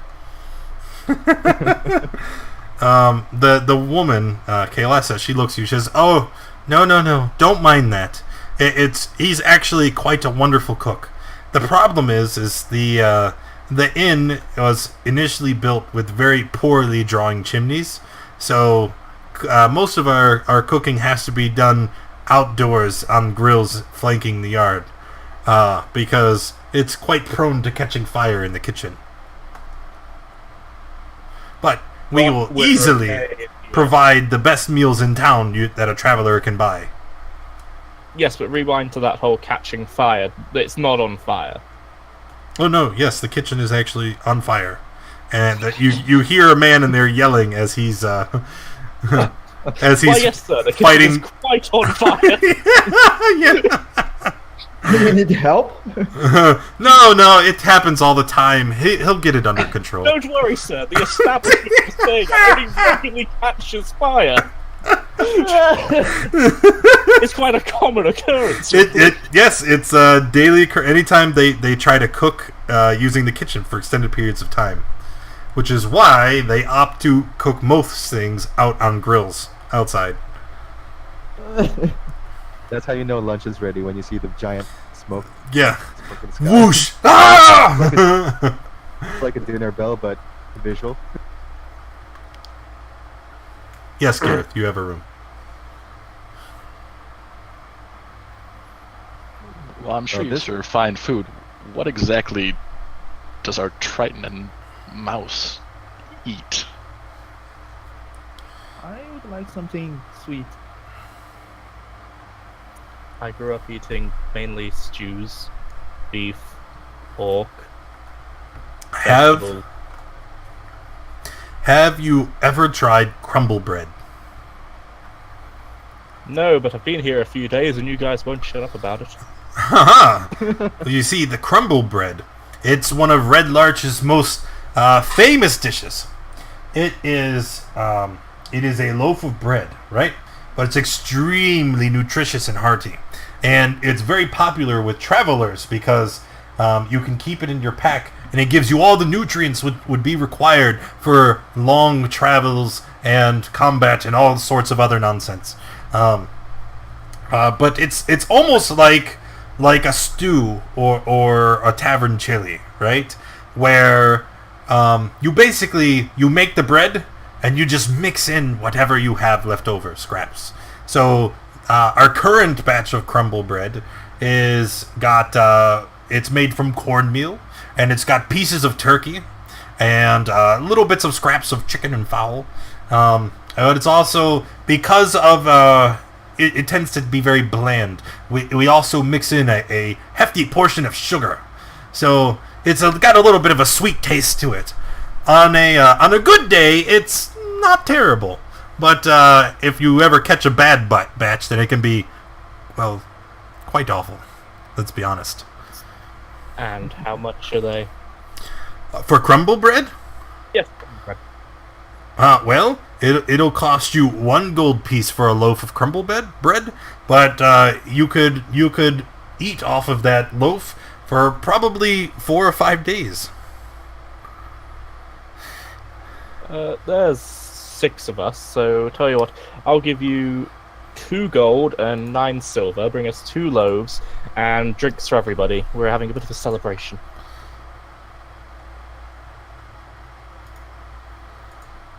Okay. So, bad news, everyone. Oh. Junior had gifted a nat 1 to Gareth and Rav. And now, they decided that it was unfair that only you guys had one. So now they've gifted a nat 1 to everyone in the party. Except for me. I get a nat 20. As is the way. So let's just line all those up.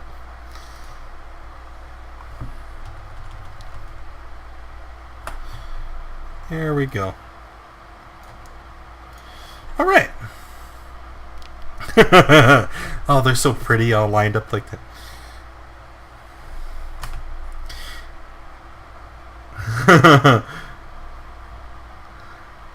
All right. So you bought a bunch of crumble bread, and what would you like to do now? I'm gonna sit down at the table and hope that everyone else joins me. Well, I'm already sat down, dude.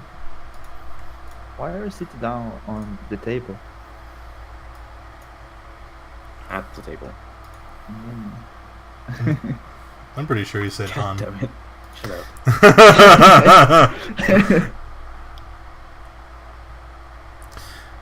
So, Fishman, how long have you been here? Oh, Where the heck? about a week. Would you say you have heard rumors? You gonna ask me about the liar? Yes. I would have told you by now. Although it has been funny watching you run around. Oh. No, but everything's still open, if not for a couple more hours.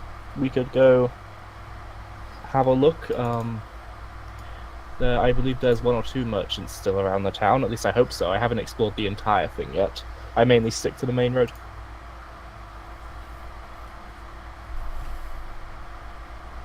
Merchants? I don't think merchants would have this item.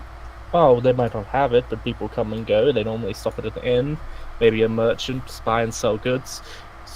Next to the inn is probably the next place to go to gather rumors. That's a good point. Does the inn have an entertainer, maybe? Maybe he would know if they had one. Maybe. Is there someone playing an instrument, maybe? Looking around. Let me see. Walking inside the inn. It's actually quite quiet inside. Most of the entertainment in town would happen at the Helm at High Sun, the tavern where most of you have met. Whereas the Swinging Sword is more of a polite social hub. So there's a few people kind of lingering in the common area, but they're mostly just having quiet conversations amongst themselves. Might have better luck on the other end. There's also, we asked the barkeep she was a barkeep, right? I assume so. We asked the barkeep, but are there any just normal staff walking around? Barkeep? Oh, we asked Kaylasa. Kaylasa. I want to say Kaylada. That's not it.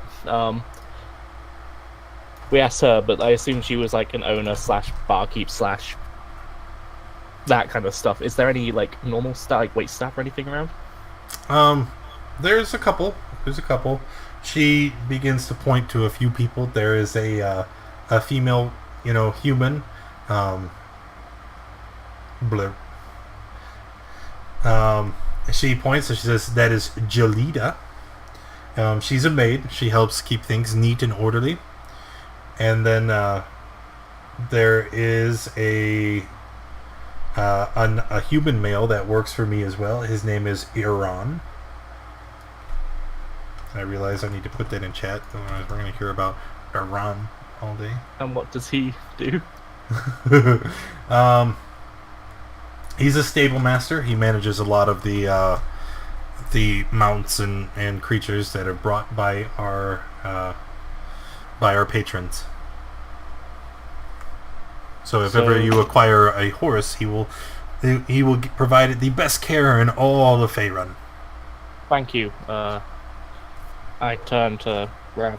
So people aren't just going to approach the owner or the barkeep if you're looking for rumors.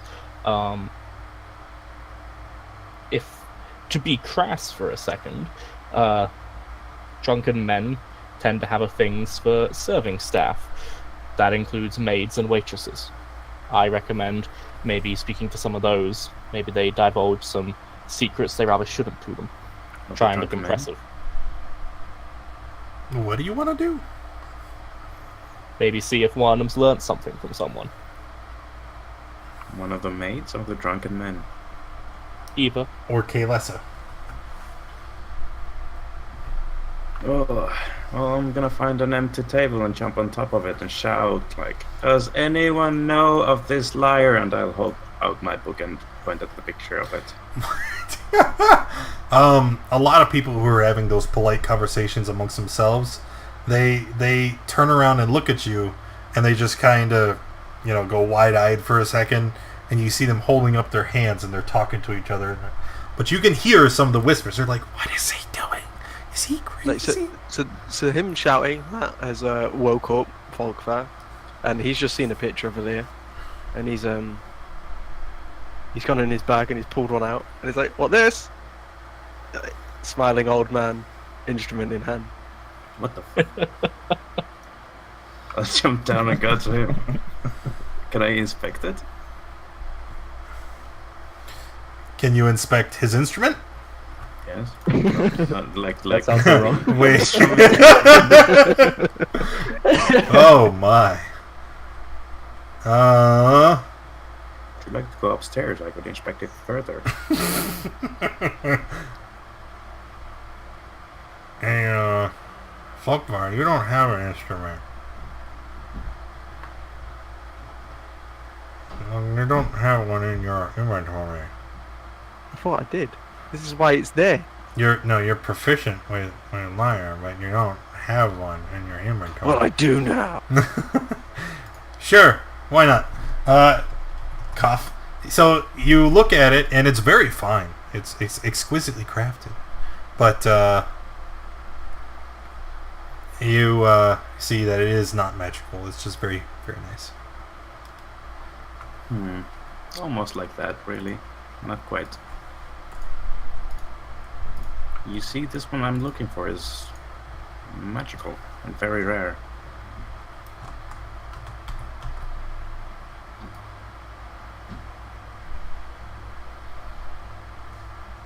I'm gonna catch Kaylessa as she's doing her serving near the table. Excuse me, Kaylessa.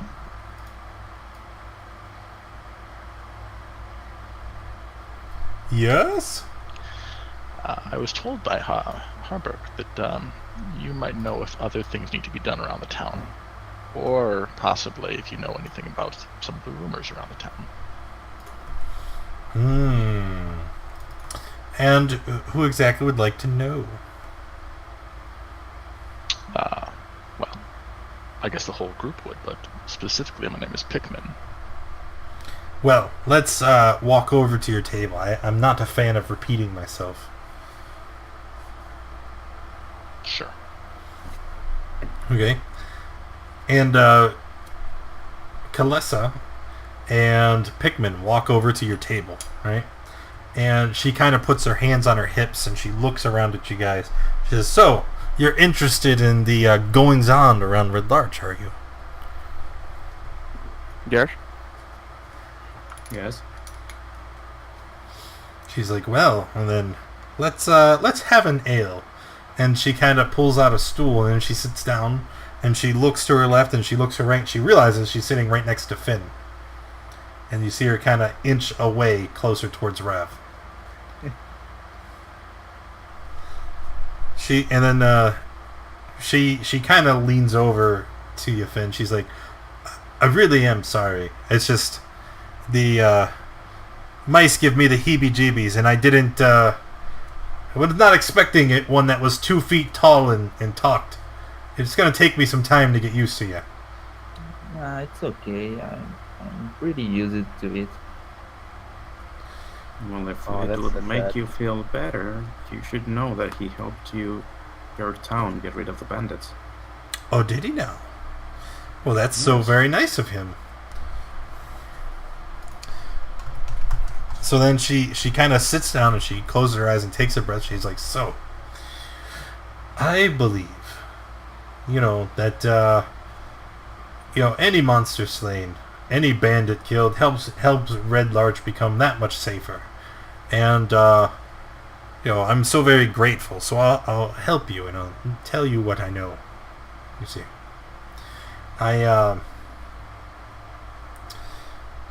I've heard many tales about fogs that persist in the somber hills, even in bright sunlight, and sudden gusts of hot wind sweeping west out of the hills where breezes have always been cold. There have been even more violent sights, such as sudden bolts of lightning stabbing up from the hills into a clear sky. Fell magic. Yeah. I've also noticed that some of the Red Larchers have been looking frightened and tense, turning aside innocent Quarry. Very secretive. It's very strange." You wouldn't happen to know anything strange going on by the quarry or an old tomb outside of town? The Quarry, you Liar. say? Huh. Well, actually, one of the people I was talking about, seems very secretive, dodging questions, would be Meliko the Stonecutter. Yeah. Uh-huh. I don't trust him. He's up to no good. Does he work out of the quarry? He's a stonecutter. What do you think? Stonecutters can have their stone shipped to them, but, neither here nor there. Yeah. I take it that yes? The stoneworks are named after him, right? Meliko Stoneworks? I have a theory.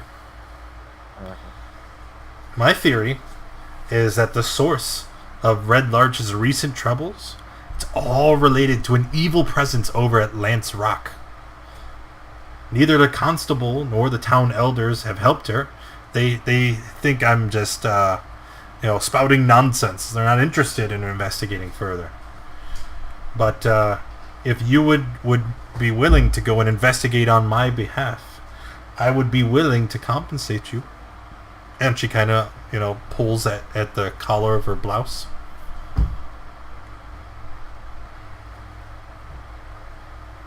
So, Finn, I'm are you assuming interested? mean coin? She looks at you, Pikmin. She's like, "Of course I meant coin. What else do you think I meant?" Goods? I mean, free food, board. You're an inn after all. What were you thinking? Yes, I could pay you 50 gold pieces to investigate Lance Rock on my behalf.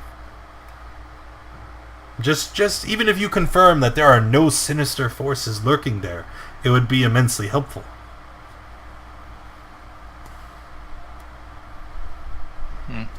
Yeah, that sounds interesting to me.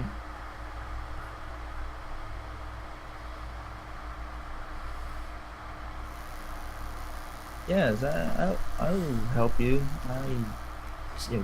You gave me a room to stay, so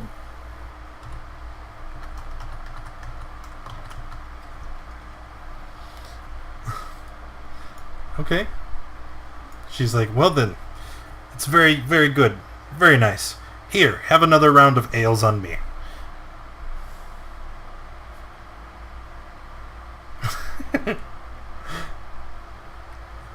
And she gets up and she snaps her fingers for the maid to bring over some more ale, and then she goes about her business maintaining the inn. I should not have closed that. Well, there you have it, gentlemen. Seems like 2, maybe 3 solid leads. I don't have a preference in which we investigate them.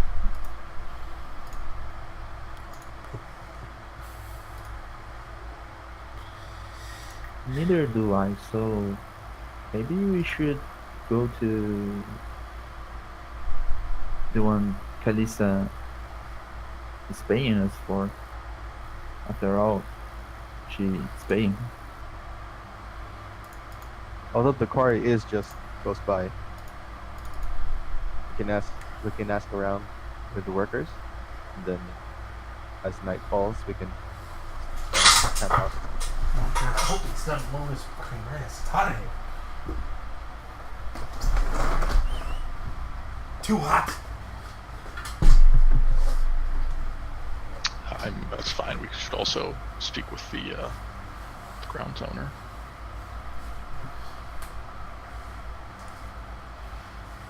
Okay, so where are we heading next?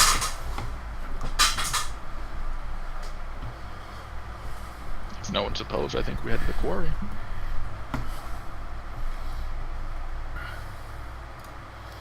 Alright, the quarry, is at the northernmost edge of town on the long road. Yeah, that.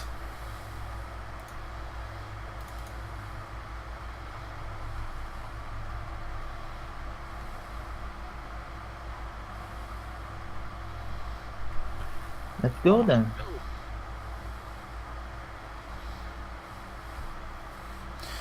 Alright. A sign set on 2 posts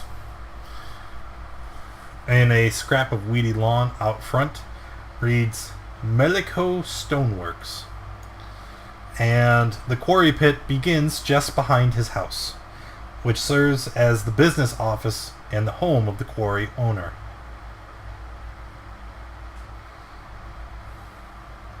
I will go through the main door. Okay. As you walk inside, you see a small woman who is standing behind a counter. And as you enter the building, she kind of stands up abruptly and she says, "Oh, hello. What are you doing here?" Pardon my intrusion, I thought this was a business. I was here to speak to Meliko.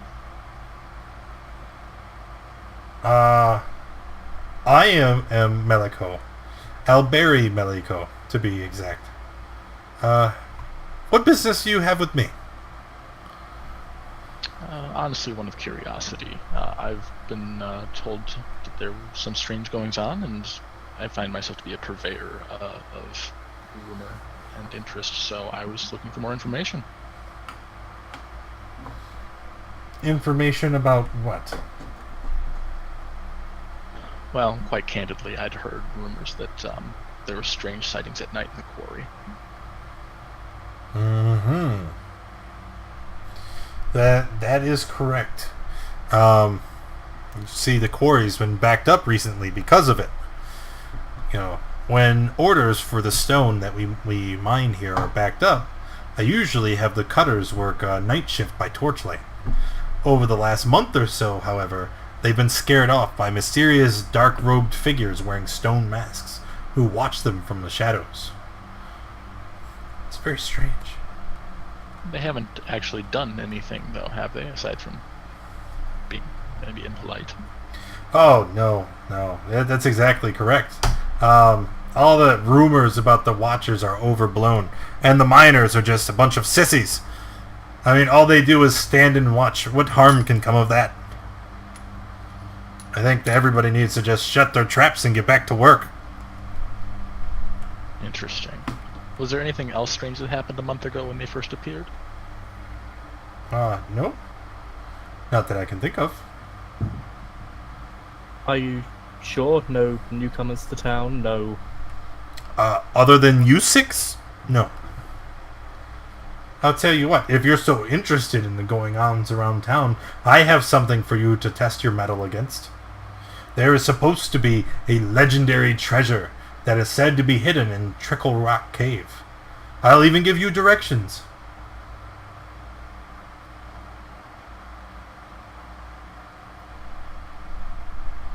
Well, we'll certainly be interested in hearing more about that.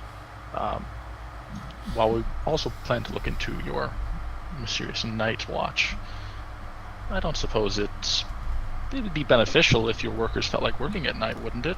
Is there anything you could do to support us if we can solve this for you? What? I just gave you a very helpful hint on on what is supposed to be a great wealth of treasure. And I'll tell you what, for the low price of half of the take, I'll give you directions to the location. I'm certain that this is a challenging treasure to uncover. If it was so simple, I imagine it would have been done by now, so I don't know. That seems a little stiff an offer. Stiff? What do you mean, stiff? You're not doing the heavy lifting, per se. No, but without me, you will never have the location, so... That's true. I have valuable information. You have a set of muscles and a thick skull, so... How about 40 you, 60 us? What do you guys think? Anyone else want to chime in on this? I'm okay. I'd just like to ask, how many parties have you sent to this cave before? Oh, none. I've never seen a group of people so strong and hearty as yourselves. And she kind of casts a sideways glance at the rolling tide. just as likely that you may not see another such opportune group to invest your information in. A very perceptive young man. That's right. Maybe there have been other travelers, but I didn't think that they would be likely to bring me back the treasure. So you can understand my interest in shifting the rewards. Fine, slightly. fine. 40-60. 60 me, 40 you. You have it. I think you misunderstand. Oh? 60 us, 40 you. That's not what you said the first time. Yes, it is. I don't think it was. I have a very good memory, sir. Well, You don't become such a wealthy and influential businesswoman like myself. Single-handedly, might I add. Well, since we're still negotiating terms, I'll reinstate it now that 60 us, 40 you. That doesn't seem very, very good on my end. I mean, surely, we can do better than this, right? 50-50. 65 us, 35 you. I don't think you understand how negotiation works. I have an idea. Roll a persuasion check. Oh no! A nat 1.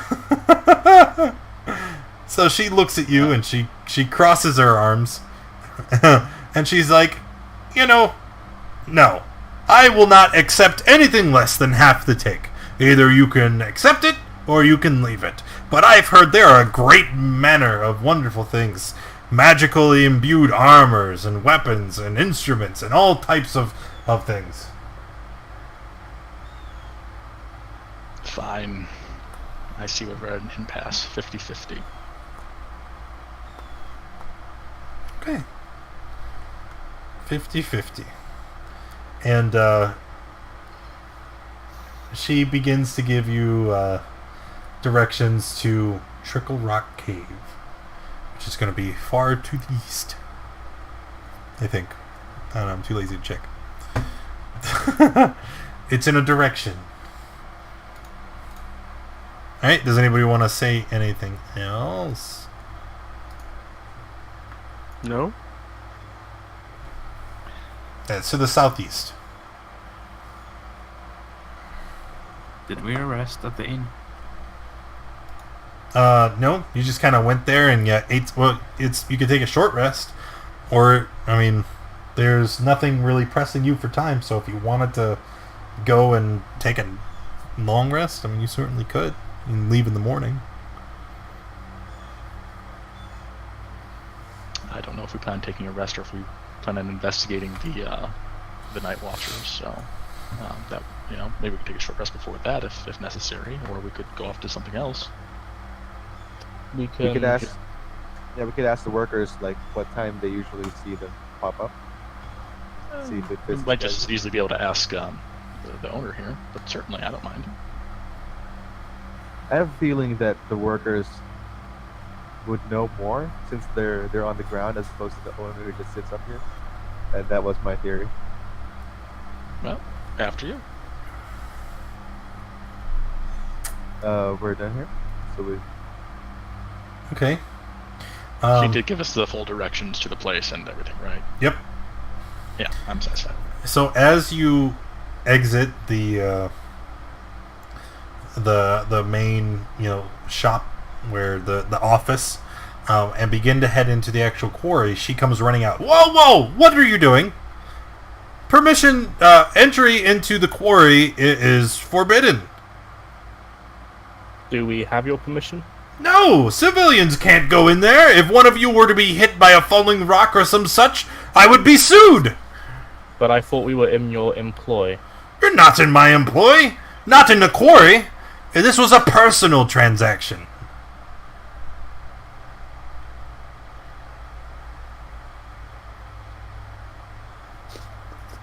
That's okay by me. We can wait until the workers go time out out for the day. Yeah. Yes. Just wait for them at the gate. And she kind of shakes her head, going into the quarry. What's wrong with you? And she heads back inside. I guess we can wait here and question them as they come out. It's going to be quite some time. Yeah. Let's go back another time. Yeah, we can come back later.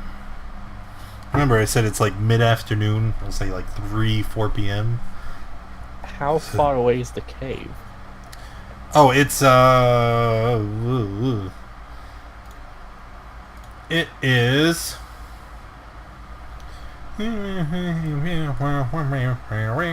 about 20 miles outside of town.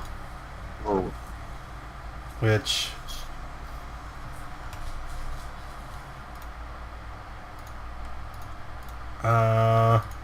on foot it would just take you an eighth of a day. What about on horses? You don't have a horse. Yeah, but that's a stable master. Let me do this again.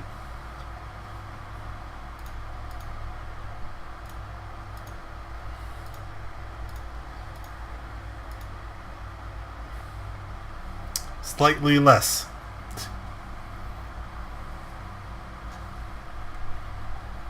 That's half a day, right? That's Yep. 0.5 of a day. Okay. Yep. So I guess we have a choice. We can either stay in the inn and wait for the quarry, or I guess we could leave now for that cave, get back in the early morning, and maybe then we'll have just enough time to be able to catch these stones. Well, there's still the matter but it is. of Lance Rock and the tomb outside of town. Well, yes, but the tomb's not going anywhere. No, I mean, alternatively, Lance Rock is a paid job. I don't know how far that is, though. I don't mind what we do as long as we're helping the town. I'll let you guys make the decisions. I just thought I'd throw it out there that by the time we got back, it would probably be in the night when we were intending on coming here anyway. I mean, I'm fine if we want to proceed on foot. You think it'll take half day there and back? Well, I'm sure the stable master will gladly give us horses for a small fee. And what is a militia without cavalry? Militia.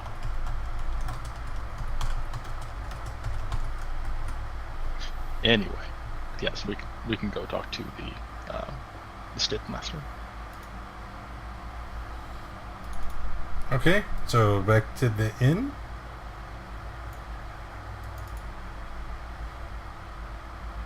Yeah? Yeah, sure, why not? Yeah. Oh. Heading to the inn, trying to find the notes. That would be Iran. And when you go up to Iran, you see he's currently tying a horse into the stable. He says, "Yes? What?"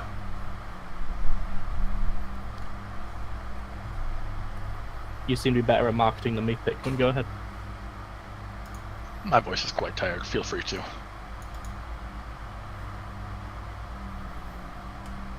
Give us horse, please. It just occurred to me. Do you need a horse, Finn, or are you okay riding with someone else? I can. I can hide with you guys. No problem. He's like, "You want to purchase a horse? So No. why are you talking to me? I was thinking more of a rent. Do you know how much it is? I don't have a horse to rent you." No. No, Whose horses are these? they belong to the patrons of the inn.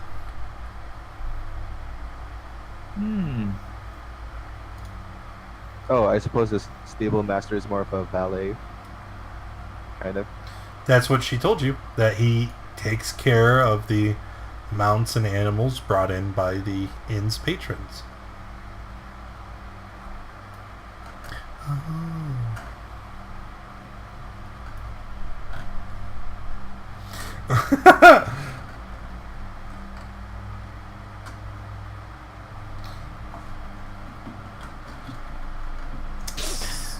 Well, it looks we made a mistake here, so we think we'll leave. I think. He kind of turns around slowly, because you guys are acting very weird. And then he goes back to tending to the animals in the stable.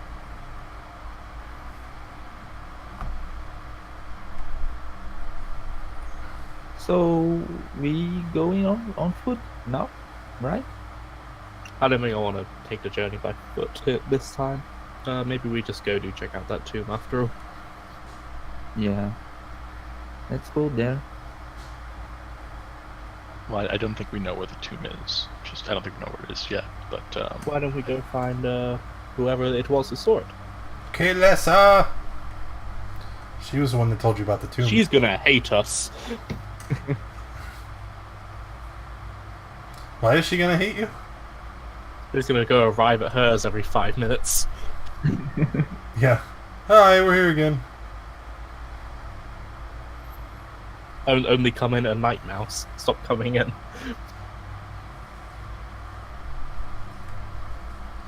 Okay, so going to talk with Kaylessa, she looks to all of you and she's like, "Why are you here?"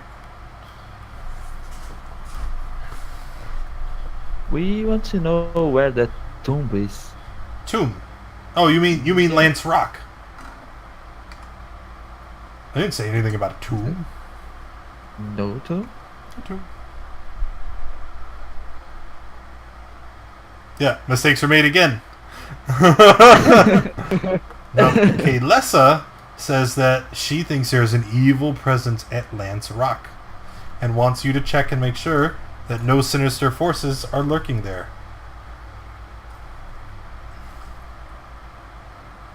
Pickman, who was it who apparently saw a ghost? I believe it was Indar, the temple cleric, said he heard of a ghost, but not necessarily where the tomb was located. There was a girl who saw ghosts at the graveyard, I think. That was it, right? Something like that. I don't know who it was though. Well, I do know who it is. I wrote it down when I'm trying to. Minthra, right? Minthra's granddaughter. Maybe?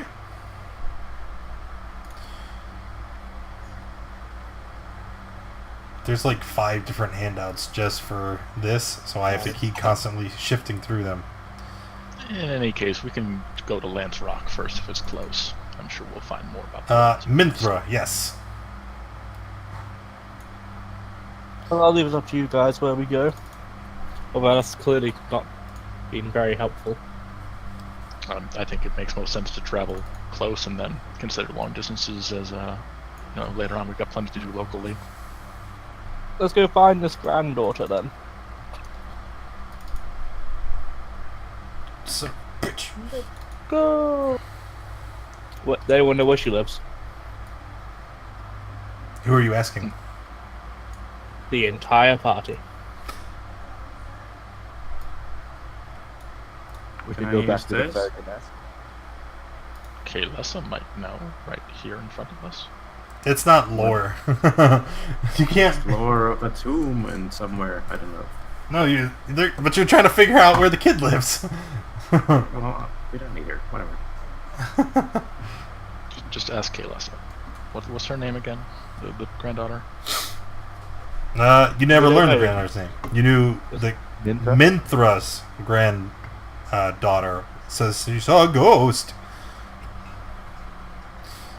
And Minthra, grr, Kaylessa is going to say, "Oh yes, I know Minthra. Yeah, she's very very nice.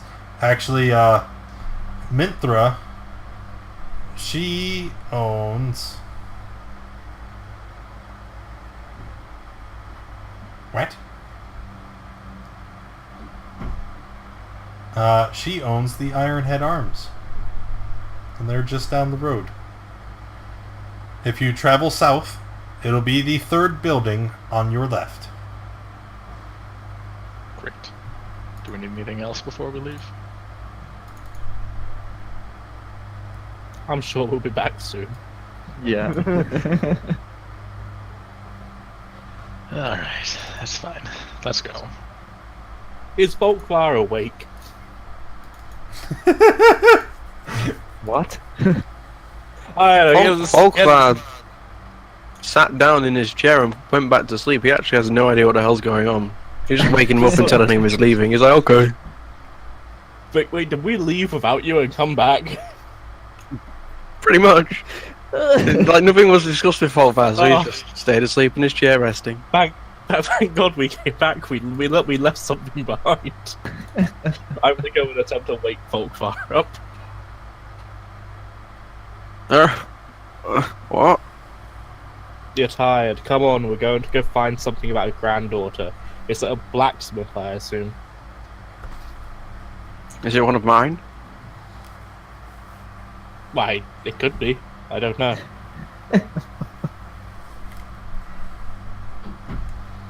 Okay.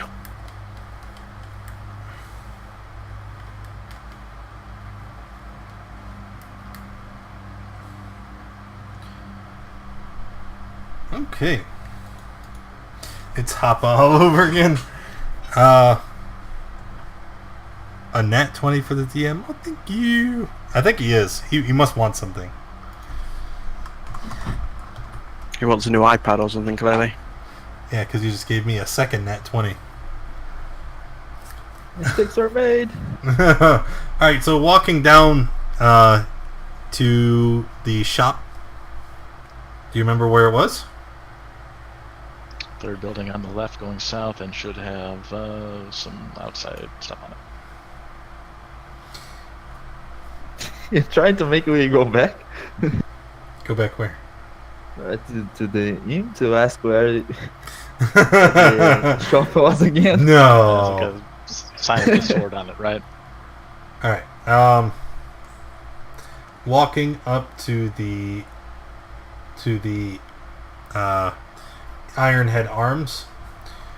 When you walk towards the building, you can see a very large half orc outside hammering away at a unfinished sword, and he pays you no mind at all. It's very loud.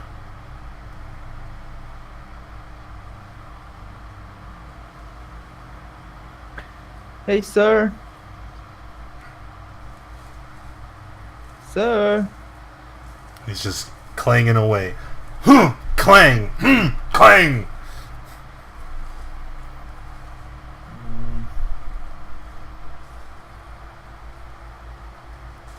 So, You're a mouse. who can- I'm sure you'll be quite eye-catching.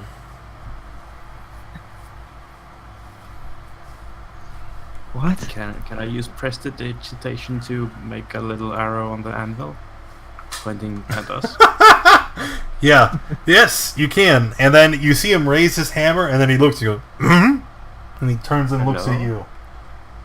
Okay, got his attention. Go on. While he's staring at Rav, can I use Thaumaturgy to make a fart sound appear from Rav? A clown? Absolutely. So he kind of looks at Rob, and you see him funny. Um,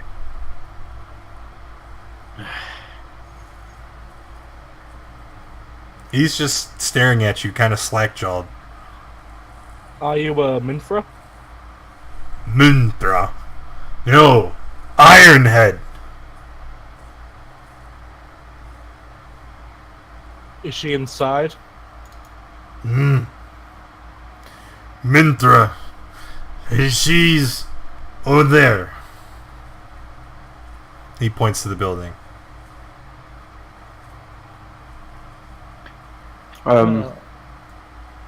This Well- guy seems slower than me, and I'll walk through the door. Why, Mintra? And he kind of stands up and blocks the doorway. We want to talk to her. Why? We want to know about the ghosts on the tomb. Ghost! No ghost! No ghost? No ghost! You sure? Hmm. Well, anyway, we want to talk to her. No. Can we? Why not? Busy. With what? She's working. On what? Books. Books? Books? Books. I like books. Hmm. Hey, Mr. Oakman, what kind of books does she have? Money books. Money Mr. books. I Oakman. like money books. Can you tell me more about this money books? Money books. Mintra track money for Ironhead. Not good with money. She keep shop open. You no bother. Ironhead. Hmm? You're a strapping young man. Could you go get Minthra and bring her out here for us? No. Talk to her. What if we're here to do business? Buy something, maybe. Hmm. Hmm. We would have to talk to her to buy something. Hmm. Hmm. That is true. Can I go inside? He kind of reluctantly takes 2 steps backwards. Okay. Nice. I'll go inside. Okay. And then he steps back in front of the doorway. No! No! Let the man. They want the weapons, not me. He can't even fight Ironhead. Come on. Let me in. Hmm. Battle Put my axe. I'll put on my dagger and be like, I only have this little knife. Hmm. I don't know how to use this. I want to see if she sells a whip. Can I go in and buy a whip? Whip! No! Why? We don't sell whip. We Do you sell know someone who does? we sell things made of iron and steel, metal, strong, like Ironhead. Like You are I very Not as You- sharp. you are very strong, Mm. Ironhead. Ironhead strongest.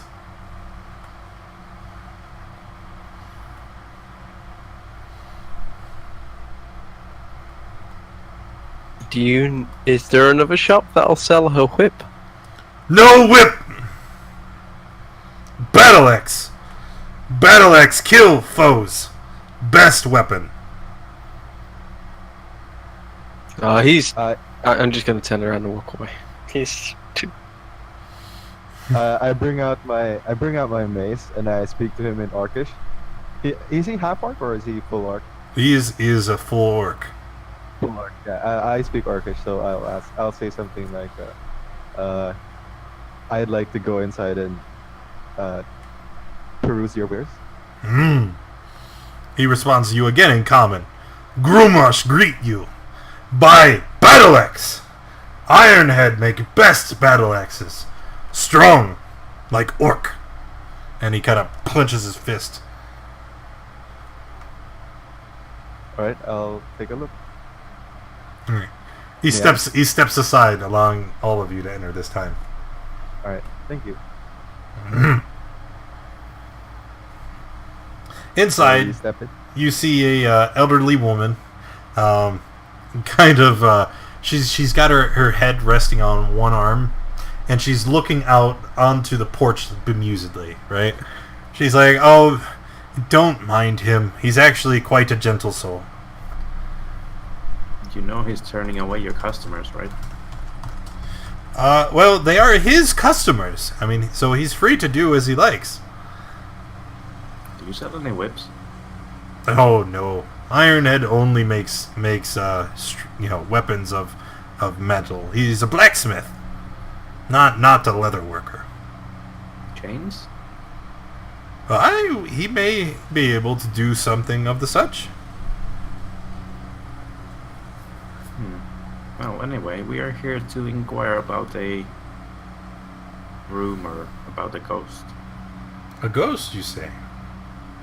Oh, is it what you've heard my granddaughter? She's been saying the most silly things. She's got such an imagination. Is she here? No. She's either at home or outside. Was she playing with Ironhead? We did not see her. Well, she's probably at home. Has she told you anything about this sighting of the ghost? Yeah, she said that it was a woman and that it was very scary. But honestly, you can't believe anything she says. She tells tall tales all the time. Really? Like what? Oh, one day she told us that a mind flayer had taken root in her ear, and that she could feel herself being changed. Of course, that wasn't true. It sounds very dangerous. Again, she has a very active imagination. Would you mind if we spoke with her? Even if it is just a story. We were asked to look into it by the cleric at the All Shrine, just out of curiosity's sake. What? Why would he ask you to look into her nonsense? He knows that she's a liar just as much as anyone else. A liar? Just to I'm actually humor the looking for a topic. liar. Okay, everybody was talking at the same time. What was that? She said that she's a liar, and I'm looking for a liar. Yep, Never mind. you found There your you go. liar. Yes, we're looking for a different liar, but that's a much different subject. Just to humor the curiosity, and it's, honestly, it's for a research study that I'm on. So even if A it weren't research for study? actual- Yes. If you want to waste your time, you're more than welcome to. Yeah, certainly, if you don't mind. Why would I mind? Just being, courteous. Do you know where we might find her at her home then? Yeah, we live right next door. So if you just walk on over, but I would tell you to mind Ironhead. He's very protective of the girl. Do you think you could tell him it's okay? Oh, no. I need to get back to work. So there's likelihood that he won't believe us if I just tell him you said it was okay, will he? Also, you may want to buy something. How much is a battle axe?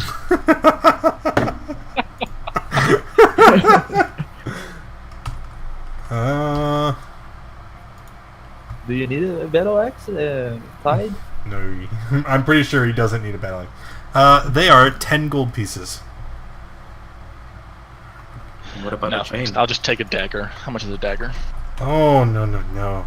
If you're buying this just to appease, if you're buying this just to satisfy him, I would greatly recommend purchasing a battle axe. He's gonna give you a hard time if you don't. I'll chip in for the battle axe if someone can use it. Is there anybody here that would actually want a battle axe? I mean, I can use it, but I don't want it. Okay, is there... Oh, never mind. Oh. She's like, well, you're welcome to purchase whatever you'd like, but... And she kind of smiles. Fine, I'll put some gold into the battle axe. How much was it? 10 gold? 10 gold.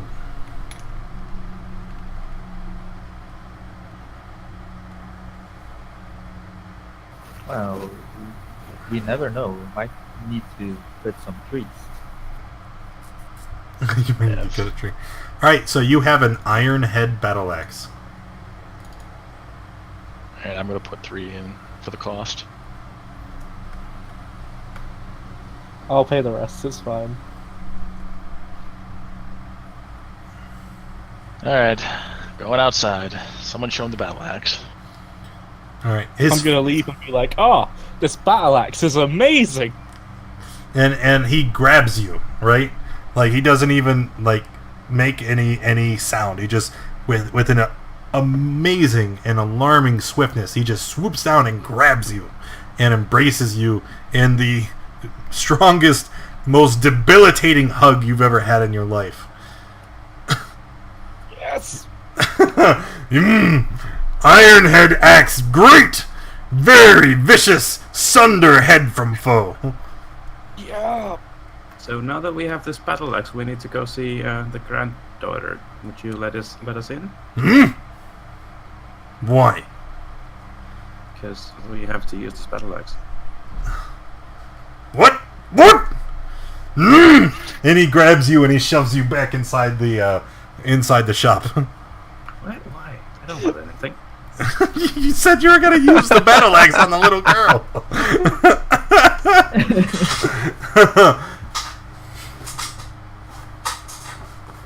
Is there any window I could sneak out of? Yeah. I mean, he's not like attacking you. He just shoves you. Heard. Did he really just say that? Yes, he did. Apparently, yes. Sure, why not? Try to go back outside. Okay. He just glares at you. It's a joke. It was a joke. Joke. No. Not funny. You bad. Funny. Oops, sorry.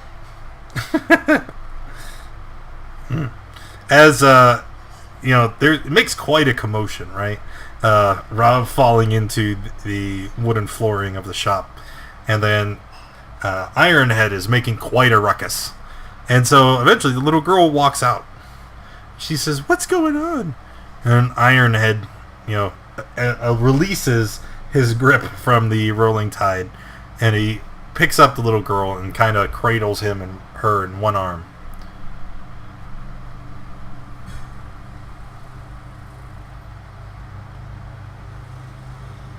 Someone wanted to ask us some questions.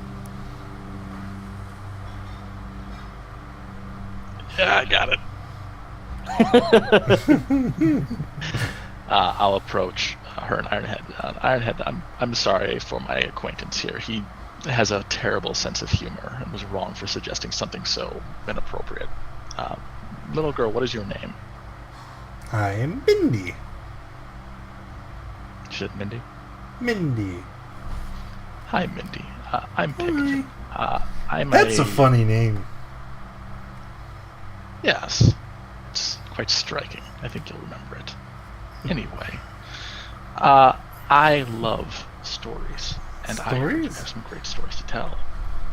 Yeah. And especially ones that are kind of scary. And Yeah. There is this one time I was over by the well, and I thought I saw something in the bottom of the well, and so I leaned over and I almost fell. And my grandma said that if you fall in the well, that you'll never make it back up and you'll drown. And it was scary. That is true. That is true. I really like ghost stories, and I heard you might have a recent ghost story. Ghost? Visiting a tomb? No, I don't want to talk about that. My grandma told me I had to stop telling lies.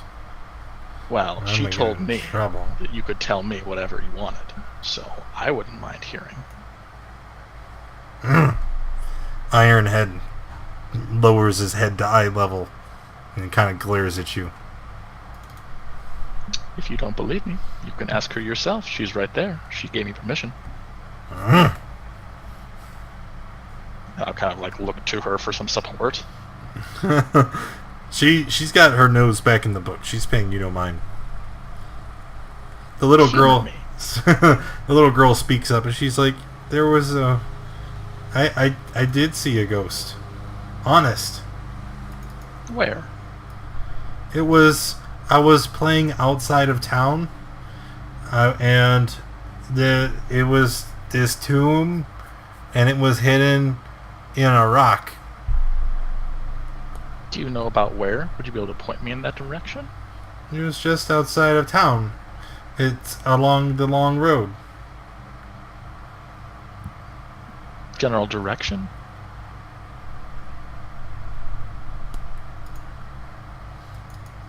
Just outside the long road of town. To DM. Is that supposed to, like, is that going to indicate a direction, or is that, like, is she just being like... No, she's a little kid. Could you point which way it is? She kind of points again, this time to the west, and then a second later to the east. That way.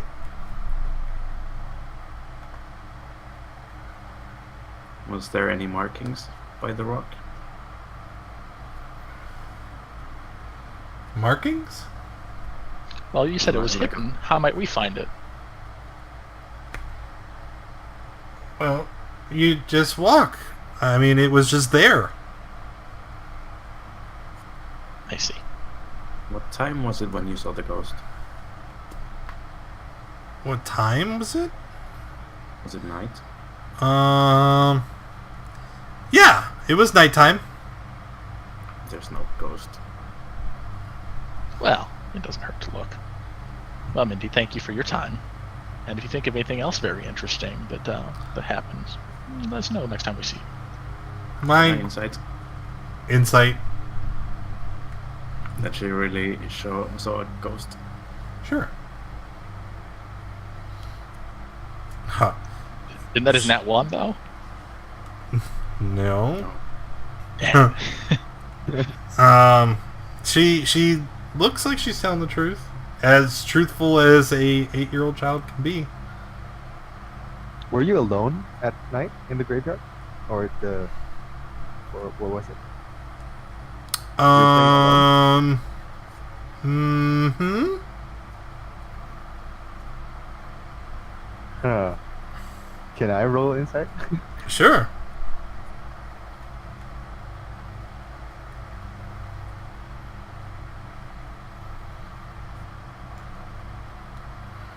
Nice. Woo. That's 20. Alright. You are able to tell that she is being dishonest about something. But not Not sure entirely. which one.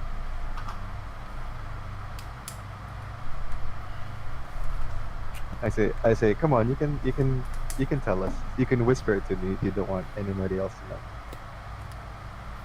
Don't want anybody else to know what? Oh, come on. That was But I don't know what you mean. It was nighttime. And I was... But What? you're alone at night? I'm sure you had some company, right? Uh-huh. Well, who was it? One of your friends? I was with my grandma.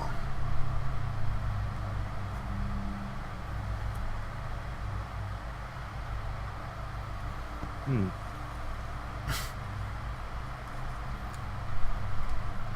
Do I have to roll insight again or You can tell she's being dishonest. yeah? I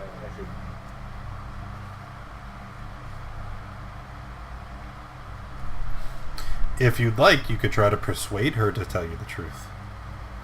Yeah, sure. Why not? There you go.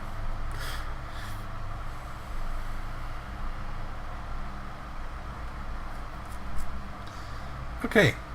So, what are you gonna say to her? I go up next to her, and then I put my. It's like I'm letting her whisper to me. I put my ear next to her mouth. It's like, come on, you can tell me. It's okay. Nobody can hear us. I didn't see a ghost. Jesus.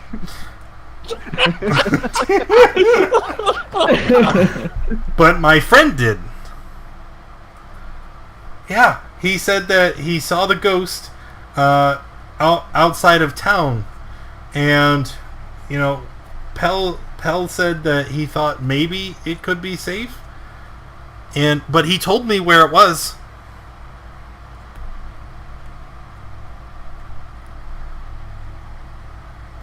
What's it? Pell? Pell. Pell? Pell. Did you say Pell? Oh, Pell. Okay. She's full of shit. And this isn't some imaginary friend she has in her head, right? I don't know. Making all of, Maybe she. making all of this up in her head. It's just a story. It's I mean- Pella voice. Nobody has told you anything but that she's a liar. So can we meet this Pell? No. Friend of yours? Actually, He moved away. Okay, what time is it now? Is it time to go to the quarry? Nah, it's like 5 p.m., 6 p.m. It's pretty To waste getting. more time. It's getting late. Sun's getting real low. maybe we should go to the quarry. Maybe the day chef is leaving. She kind of points down the road to the west. She said, "The tomb is right outside town. I could show you." Why don't we Come hear show it us. while we've got her here? Then, Yeah. if nothing, then we'll move on. Why don't we Yeah, ask please. Ironhead to come with us? Keep her safe. Mhm. No, you're not No. going. And he Going where? points to the girl. No tomb. Yes, Tom. Mhm.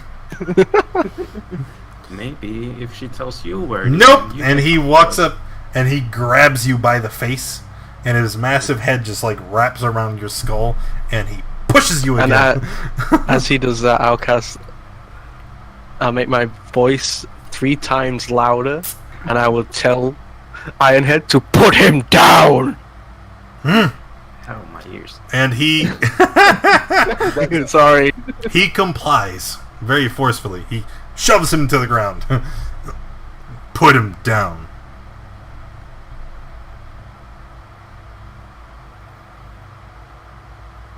And then I won't say a word because my voice will be too loud.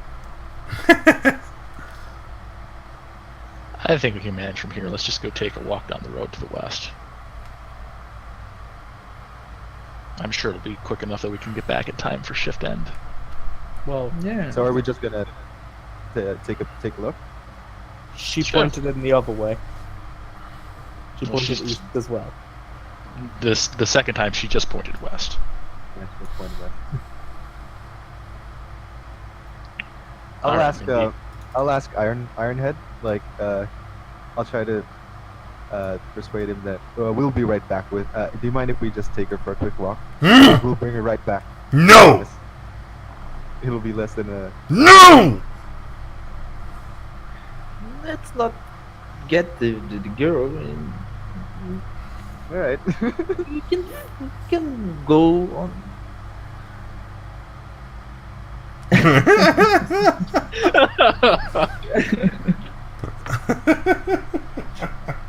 Well, I'm gonna start heading down the road. I'm done. I'm pretty certain this was all just an elaborate shakedown. Part of me really hopes that's true. Alright. You see Ironhead take the girl, and he sets her inside her house and shuts the door very forcefully, and then he goes back to hammering away at the forge. Heading west down the long road. Okay, you begin to walk outside of town, and you don't travel very long. It's maybe 30 minutes, and then you see it.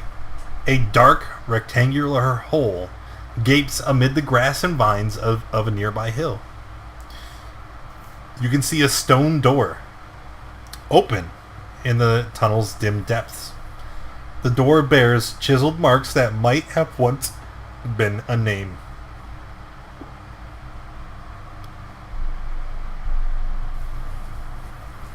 It's open. It's open. Let's go inside. Whoa!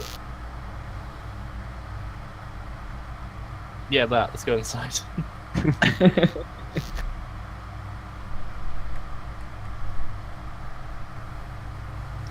It's dark in there. I'm gonna light a torch.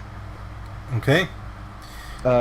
Before I step inside, can I look at the door to see if it it isn't gonna shut closed on us or anything with it? Can I check if there's like some sort of mechanism, or is it just a plain door? No, you can. Yeah, you can look at it.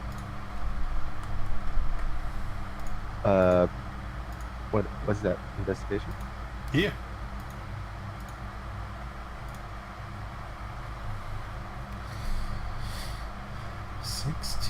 It's door. Yes, it is. It is a door. 12.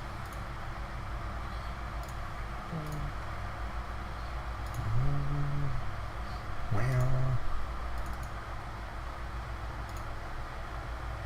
14. Okay. As you guys are... Whoops! As you guys are standing here around the door, you hear a very raspy voice shout out, "Now!" And you see two people spring. Hey, thank you. Two people spring out from some surrounding bushes. Okay, give me 1 second. Bushes outside the door. Outside the Around door, yes, because you Alright. you were looking for. You were looking at the door, and I need to make some checks. Boop. Oh no.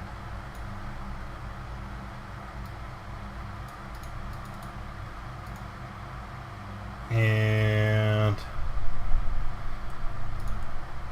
okay. So they pop out. The goblin is very stealthy. The ogre is not. And I need everybody to go ahead and roll initiative, please. I'm surprised he was able to hide behind a bush. Yeah, I know. Well, that he didn't hide very well because you seen him. He's just like stood behind a lamppost. 1, 2, 3, 4, 5, 6. Okay, Finn, you are up first. And And he going is to take out. currently hitting. So Finn's going to take out his rapier, move to the ogre, and give it a poke. Alright, poke you did. And then that's it. Fulcar? Where? You. If Hogvar will run up to him, I think I can move that far. Should be able to, yeah. I'll come up 5 feet from him and swing at him with the mace.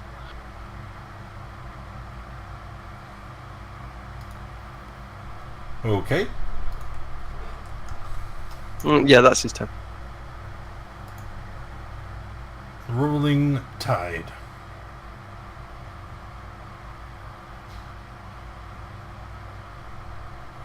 I'm going to move up to there and just take the dodge action. And yell, "For the Archmage!" Rob. Go ahead. We'll cast Dissonant Whispers. Oh no. Oh no. Is that a charm? No. Wait. Alright, we're gonna do this charm. There we go. Alright. Finished. Oh, must immediately use its reaction. Yeah. Alright, I don't think there's a charm. No, but I just needed to mark it with something. 5, 10, 15... 30. Alright, and it took 14. Holy shit. And I'm done. I assume we get opportunity attacks on it. No, you don't get opportunity attacks on force movement. But Okay. he used his reaction to move. It's not his choice. He had to do it. Okay.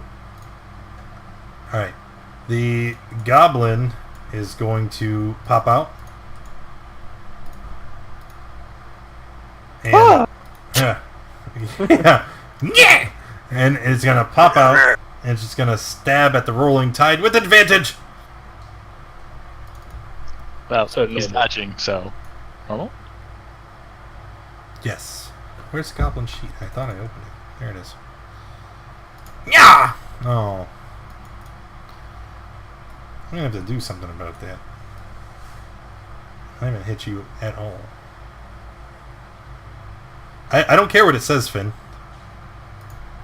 Okay. Don't rules lawyer. Like, alright. The ogre, 3d6 psychic damage, must immediately use its reaction.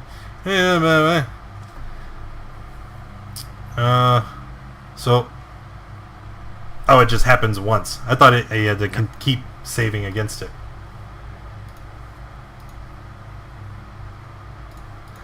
So he's gonna run back forward, and he's gonna swing at Fulkar.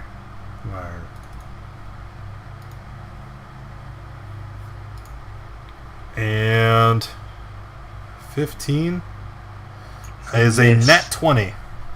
Ah, I'm dead. He might actually just be dead. Oh dear. Okay, now so 18. No, it's not gonna kill him. Slash R. Damage under is 14 over 2d10. my maximum hit points. Wait, you're unconscious? Why are you unconscious? I was on 4 hit points. Why were you on 4 hit points? Because no one said we were taking a rest, so I didn't roll my hit die. So I'm dead. Oh yeah, everybody just attacked. Right? They should have all had nats. Yeah. Did you just die? Peace! Oh, Okwa died.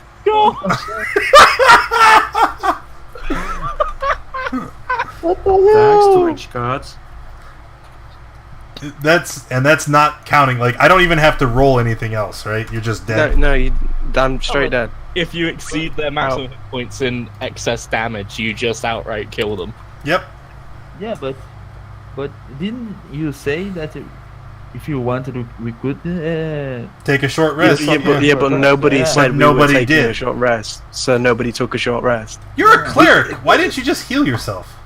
Because I didn't have any spell slots. I mean, What the hell? All right, level 1. We have a new quest to find a resurrection. I'm sure the cleric in town could do it for enough gold, surely. Oh yes, yes, I'm sure he could. Wow. yes, Oh my god! what the hell? it wouldn't have mattered either way because since it was a nat 20 as well, with that Oh, battle they axe, could- it'd have been before. it'd have been straight dead either way, No even if I matter wasn't what, max. that was enough to kill you outright if it wasn't a crit. Wow. I'm just gonna go ahead and fix all this. I feel bad. Dang. Don't worry, guys, he's got another nat 20. Yeah, it does.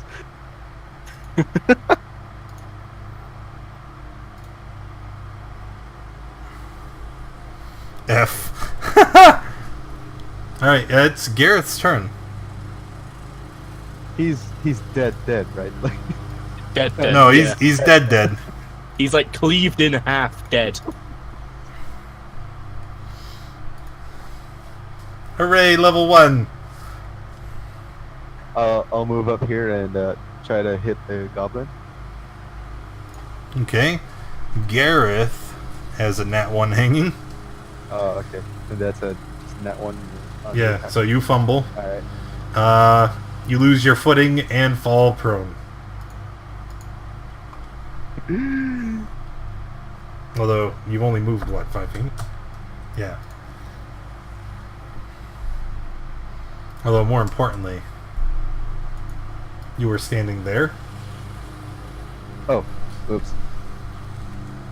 Oh, huh. Uh-huh. That's okay. He missed it. Oh, okay. Just count as if I tried to hit the ogre. Uh-huh. Okay. But to get up from prone, that's an action, not a movement. It's half your movement. Oh, so do I still have enough for it Yeah. to get back up? All right, then I'll just stand up. All right, that's it. Pikmin. I'm going to move 30 feet and shoot an Eldritch Blast at the ogre. Okay. Pikmin, you have a nat 20 hanging. So go ahead and roll damage. Really? Shit. Mm-hmm. Yeah, because you used your nat 1 in the last combat. And now Oh no, I usually barter roll. with the Yeah, that's right. Roll another d10. Yeah, everybody had a nat 1 and a nat 20 hanging. So 9 9 total. Carl having that one Who? floating. to the ogre. He did. So those who had hit the ogre, I just, because you have a nat 1, instead of making you roll on the chain. I've already fixed it all. Your spell cripples your opponent, and its movement speed is reduced in half for the next couple turns. Woo. Finished? Yes. Alright, so now it's Finn. Then I'm going to back repair his rapier. Yay, not 20. Yeah, you have a nat 20, right? Alright, Yeah. so it's a hit. Roll a d8. And then sneak attack.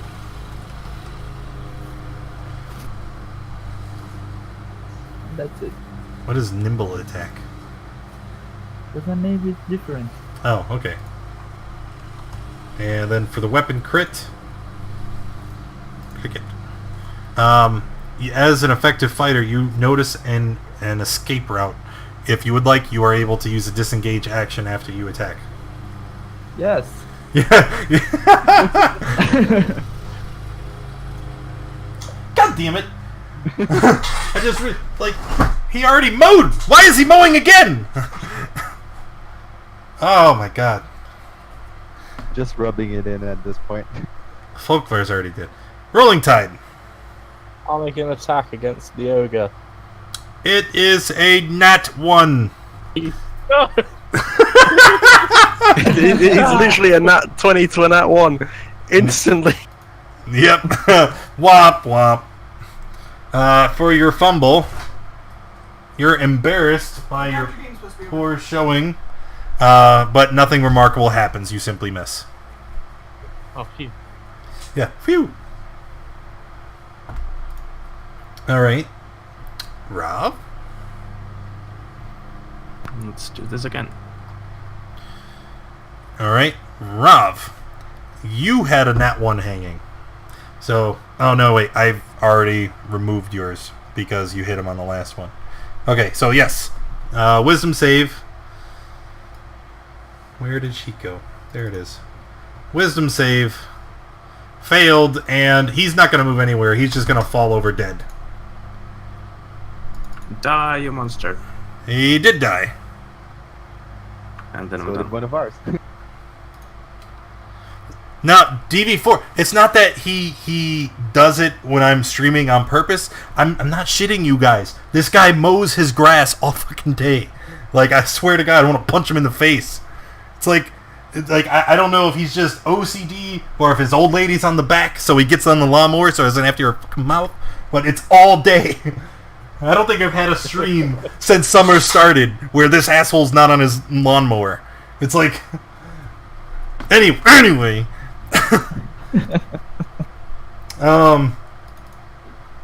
So the goblin's going to take its turn. He's going to turn around, and he is going to stab at the rolling tide. Oh, look at that! I have a critical! Yeah, I got you now, boy.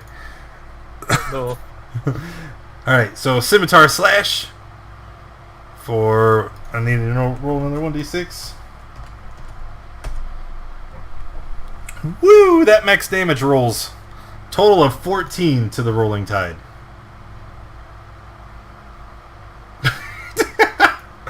Oh, oops. Alright, and then... Oh, rip ogre. Alright, Gareth.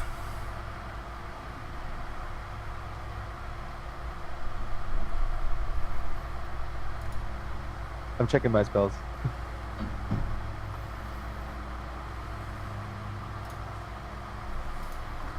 Oh, I'll do healing word. Bonus action. To this guy. Okay.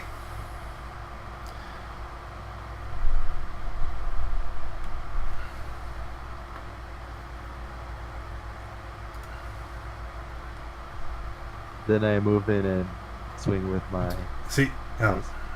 okay. Swing at the mace. That's a miss. Alright. Pikmin hiding out way down here. Oh yeah. Eldritch Blast.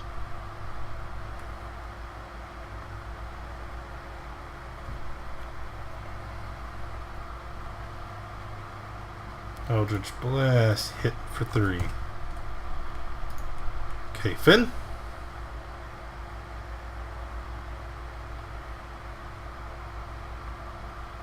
Move here and attack. And Dead Goblin.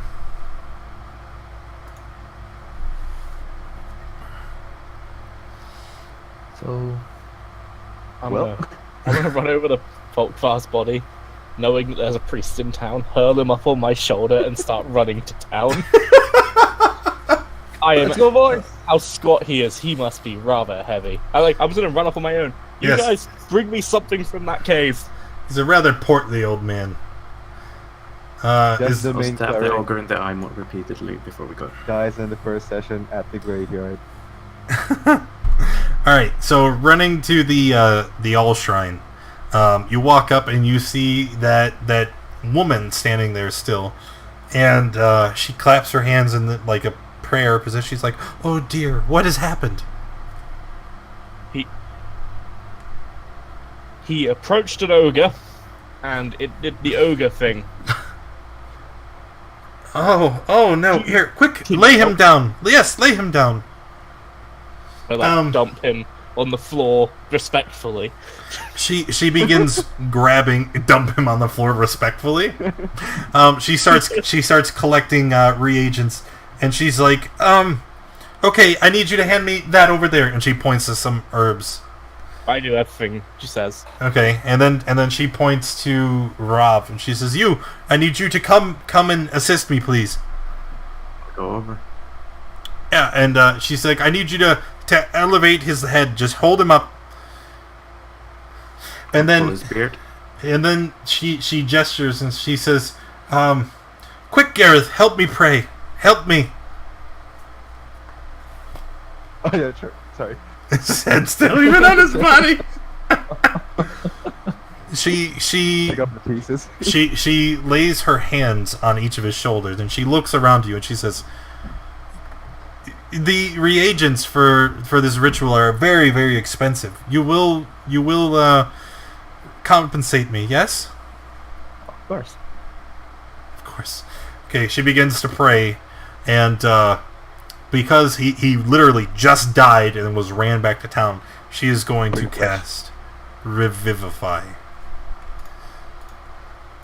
Folkvar, does your soul want to return to its body?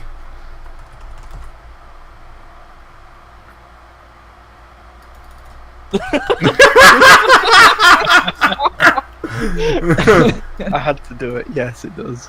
That must have been so tempting, though. Okay, you return to life with 1 hit point.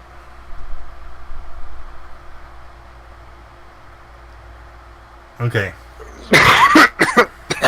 The fuck? She holds out her hands, and you can see that she was holding some diamonds, right?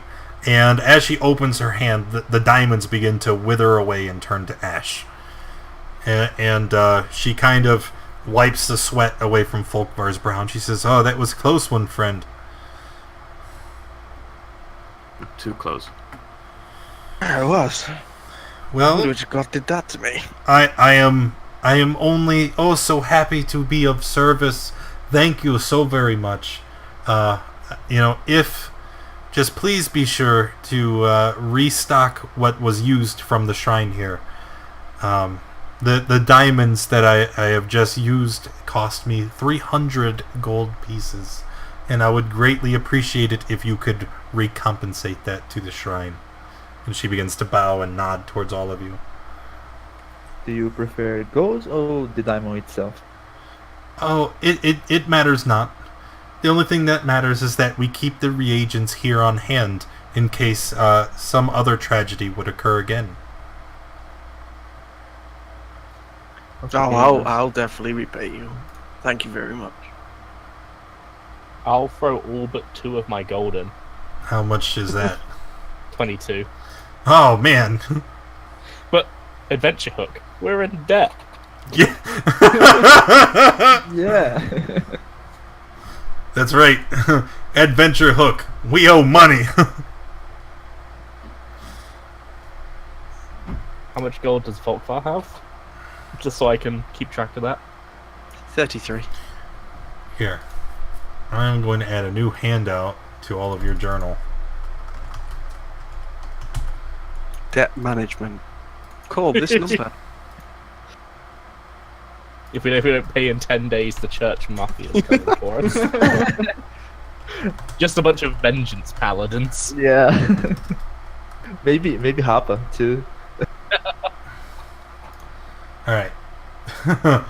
And then everybody should be able to see and edit it at the top. So you said you had 22.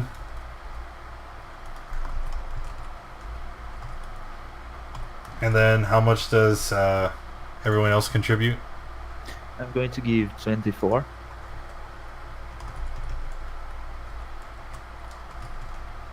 Okay. Same here at 24. Did we already pay the for the rooms at the inn? Nope. I'm gonna keep That's my why I gold. kept a little bit. Okay.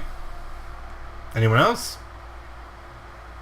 I put in my full 33.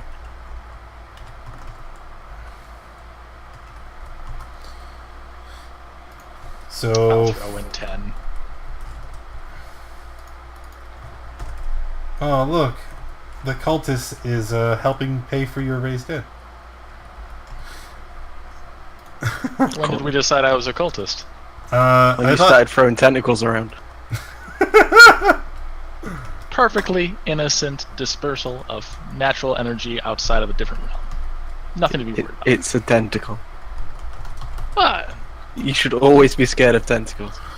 it's an octopus, sort of.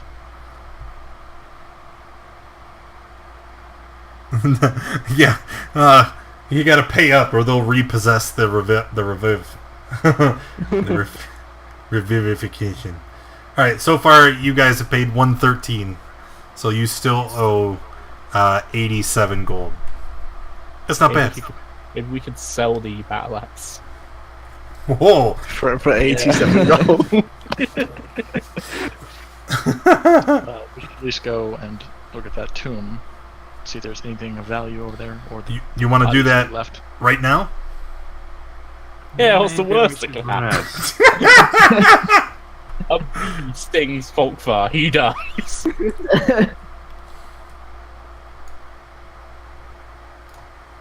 We could take a short rest. Oh, I think we're taking a short rest. If Pogba just sat up and he's taking a short rest.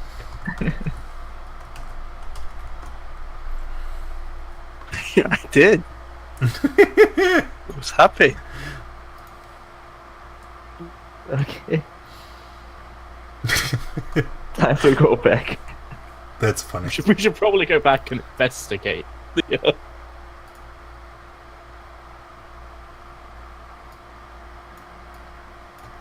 Let's go back. So we're going back to the tomb. We all Yes. rested up. Gotta check what was in there. And what was on them? I assume a ogre-sized battle axe.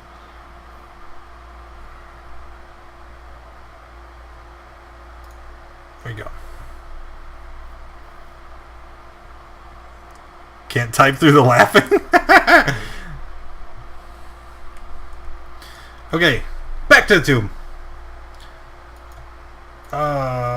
Where did I hide my notes? Alright, so running back to the tomb. Here we are. And, you're no longer dead. Oh no, I died again! Oh! Ulvar died from dysentery. So what would you guys like to do? Loot the bodies and look the tomb. Looting the bodies of the ogre and the goblin. You find... somebody roll 3d20.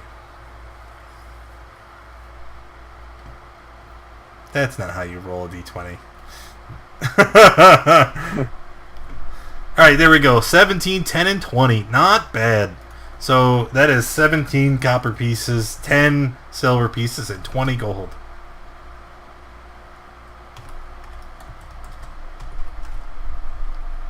I'll put all the 20 gold pieces in the we owe box. Yeah.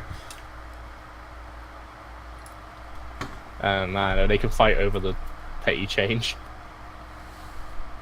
Yeah, that helps. Wow.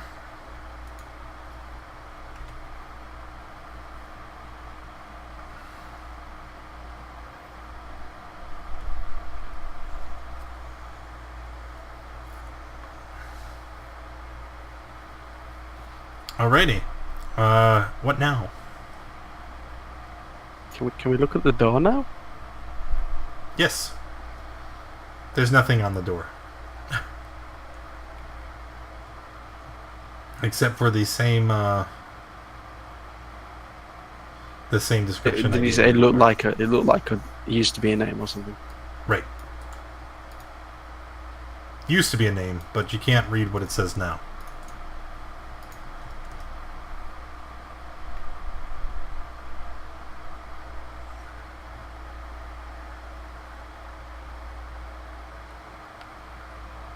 Are we going down here? I'll go first. I think you can stay behind me. Does Okay. anyone have light? Because I can't see down there. I can't either. I assume someone else would remedy that situation. I'm going to light a torch. Okay.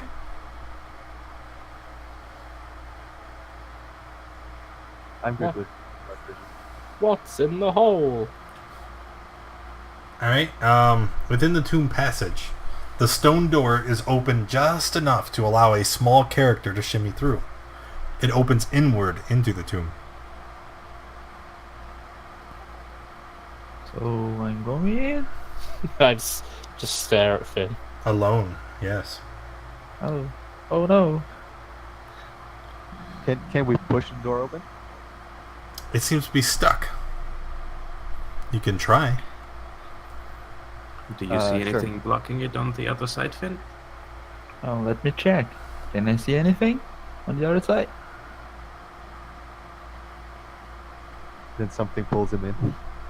No. No, there's just rubble and debris.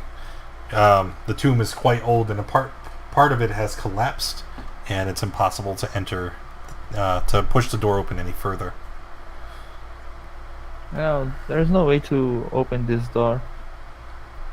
As you stand here and contemplate this, right? Beyond the door, it opens into a square room, 30 feet by 30 feet, containing a stone block table.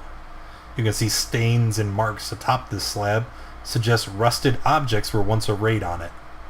In the middle of the wall to the right of the entry passage, is a closed and severely rusted iron door.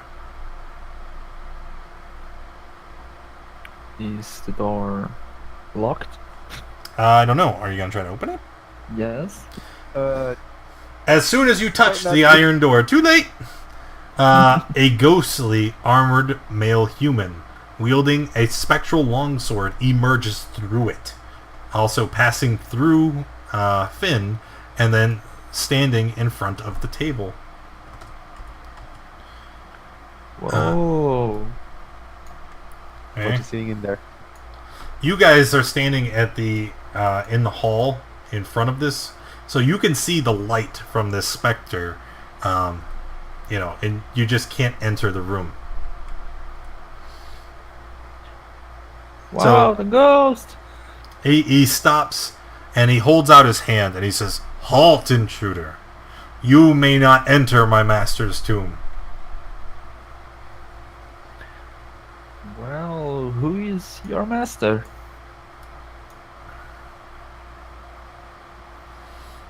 He looks at you for a moment, and he says, "It matters not.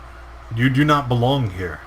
Please, I have no desire to attack you." Well, if I can leave, I will leave. And then I'll leave. Okay, well, then leave. Do we know about how far in that ghost is currently from us? Sure. You say, like, there is a... They said it was a narrow corridor, right? And then there's a door. And then it's a 30-foot by 30-foot room. So this is roughly what we're looking at. Like, he's not far away. There's a table. And then here is the iron door. I know, high-tech maps. This is why you guys subscribe and give me all your money. So I can draw with what looks like crayon. Wizard hire this man. I know, right?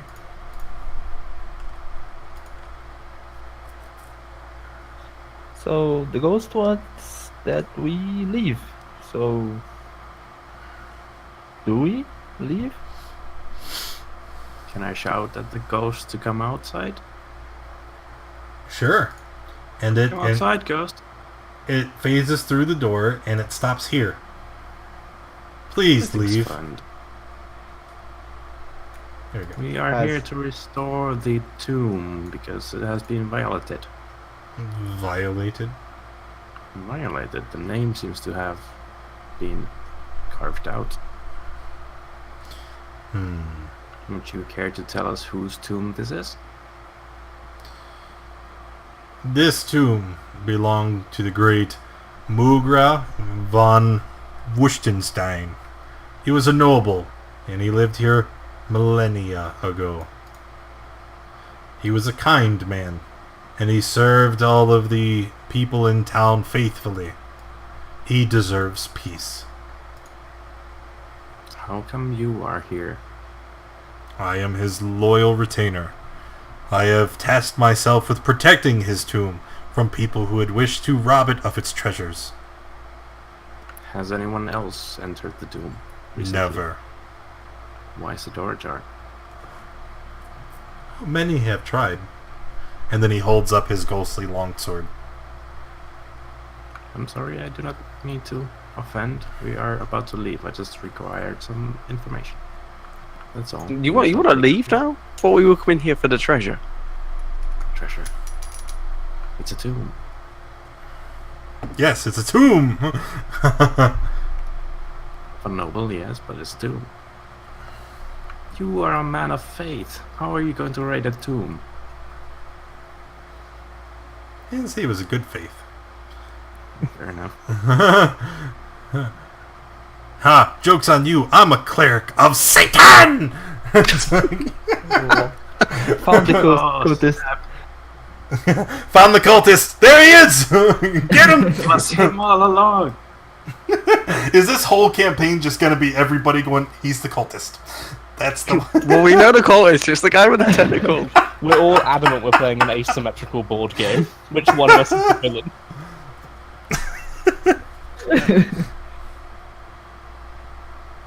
You were the Prince of the Apocalypse all along. But has anybody come inside? Like, gone through? Whether successful or unsuccessful? He steps aside and he gestures behind him, and you see something you hadn't noticed before in the dim light. There are bones scattered all over the floor. I don't think he's a good ghost. Normally, He hasn't gone outside the tomb. He hasn't like killed anybody else. Nope. Just staying here. normally I wouldn't advocate we indict grave robbing, but we are heavily in debt. Desperate times. Wow. I mean, if you want to try, we can try. I think it comes down to you. Personally, I'm against it. Yeah, I'm gonna step away.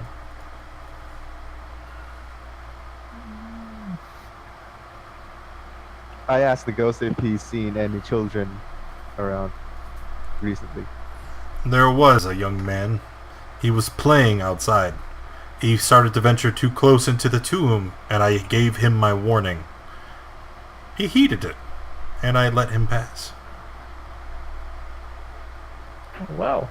Problem solved. Let's go. Yep. So there was a ghost. Well, what's your name, by the way? It does not matter.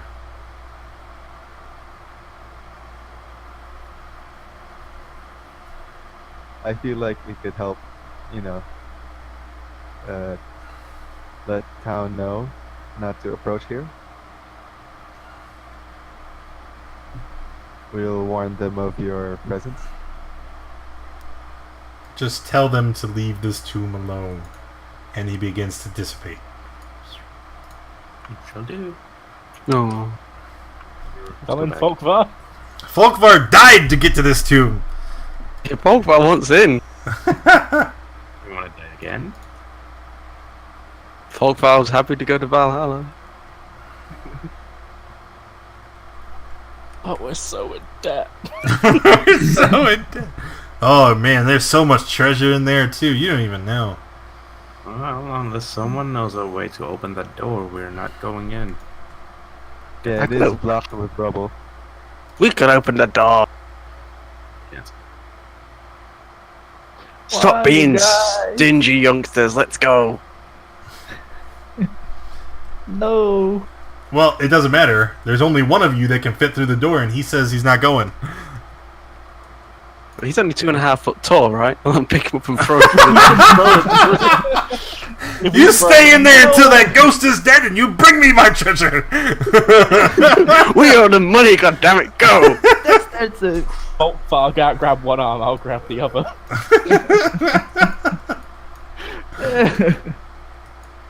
Alright, let's leave. All right. Back to Back town. killing that ghost.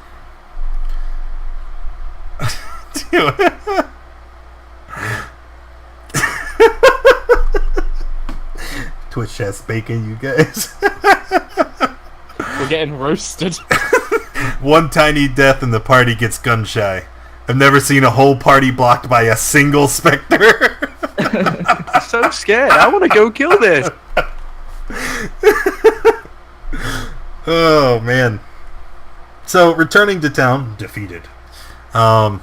Maybe it's best if we just get some rest for the night. Or no, you guys wanted to go investigate the quarry, right? It's nighttime. Ask some questions. Yeah, let's go. Okay. And standing where you are, hey, get out of the quarry. You're not allowed in there.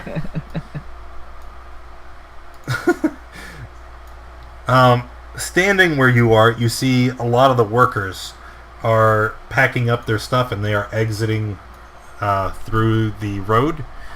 And some of them are looking over their shoulder as they do.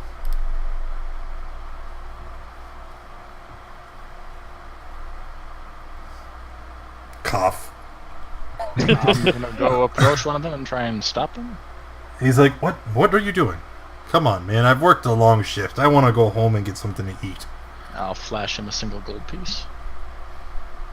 What's this for? If you have a moment to talk to me, I'd just like a little information. It could be yours. Just make it fast. I'm quite hungry. I'm curious. There's been rumors of night watchers when you guys are working in the quarry. The men in the masks. Yeah. That's why we're leaving now. Boss wants us to work through the night, but there's no way we're going to work with them. How long have they been around? He's like, oh, I don't know. They've been showing up the last couple of weeks or so. I see. Anything else you could tell us about them? They just sit there and stare at you, right? They're creepy. That's what. They wear those stone masks and they just stare. Have you tried to shoo them away? What have they done? They just stand there? What was your question? You tried to talk to them or Do them. leave? They're not quite in speaking distance, you see. The quarry is 300 feet from tip to tip, and even then, it's like a 40-foot incline from the bottom where we are working to the top, and they stand on the edge of on the far side of the quarry and look down at us. I mean, we've shouted up to them, but they don't respond. They just stand and stare. And you've never tried to approach them? Well, no, I've got work to do. I can't lose my job because I want to stop and talk to some asshole in a stone mask. Well, they're not really doing anything. Sounds like you're losing time at your job because of it. It's creepy, man. And besides, it's not just me. It's all of us. You can't fire us all. Yeah, man. We're union. Another guy speaks up.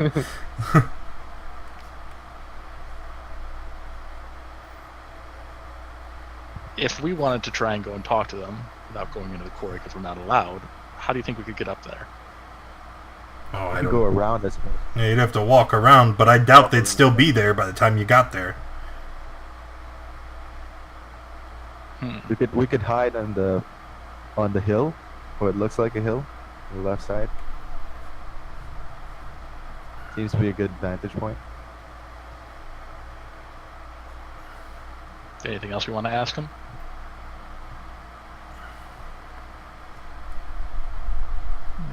Nope. Alright, I'll give them the gold. Appreciate your time. If we think of anything else, I hope you'll humor me again.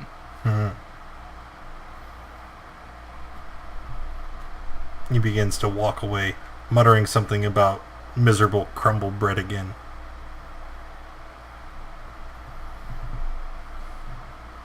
And at this point, what does the party want to do? I say we try and go around the quarry. If they're still there when we get up, then They certainly are not. Walking all the way around and then to the hill, by the time you travel that great distance, even if you were to cut through and try to come up, they are simply gone. And they come back every night. It seems that way. Maybe we could rest. And what was the third thing that we had? Had the quarry and the tomb. The treasure! Legendary person. treasure in Trickle Rock Cave! Yeah. And the Sunder Hills and Lance Rock. Okay, so party, let's head back to the inn. You'll take a rest a long rest, and we'll call it there for the day. All right? Yep. Yeah. Okay. Thanks for coming and hanging out, everybody. I appreciate you. Hopefully you enjoyed today. First session of Prince of the Apocalypse. How do you guys think it went? I'm scared. You were scared? Yeah. And I'm surprised. The Twitch gods were less evil than I was expecting. What are you talking about? They nat won the whole party. I was And they expecting killed one of us. They not warned the whole party and killed a party member. How They- they weren't They, evil. did that they used to do that every other round. Well, not they. There was a specific person who used to do that. There was one person who liked to spam nat ones on the whole party. And then after she disappeared, there was a lot less retribution on the Sunday group. Yeah. I will say there's a certain NPC that will get a lot of nat 20s on Saturday. Yes. All right. Thank you guys for coming and hanging out. I appreciate you. If you haven't already, please check out our charity for Take This. Raising money to benefit organization that combats mental health difficulties by raising awareness and education. This ends in 1 week, guys. 1 week from today. We are pulling the winners for all the giveaways, so if you haven't, make sure you get your ass in there. We're giving away a copy of Mordecai and Stone Foes, the dice, the hex chest from Elderwood Academy, all types of other stuff, so check it out. Also, if you haven't, look at the schedule of events under the stream so you can see all the different things we are doing throughout the weeks, all the games that we play and whatever you can get in on. And join our Discord. We hang out there all the week, and we talk about D&D, and that's where we organize a lot of our games from. So, yeah, a lot of stuff. I'm Daddy Warbucks. Hopefully you enjoyed yourselves, and I'll see you next time.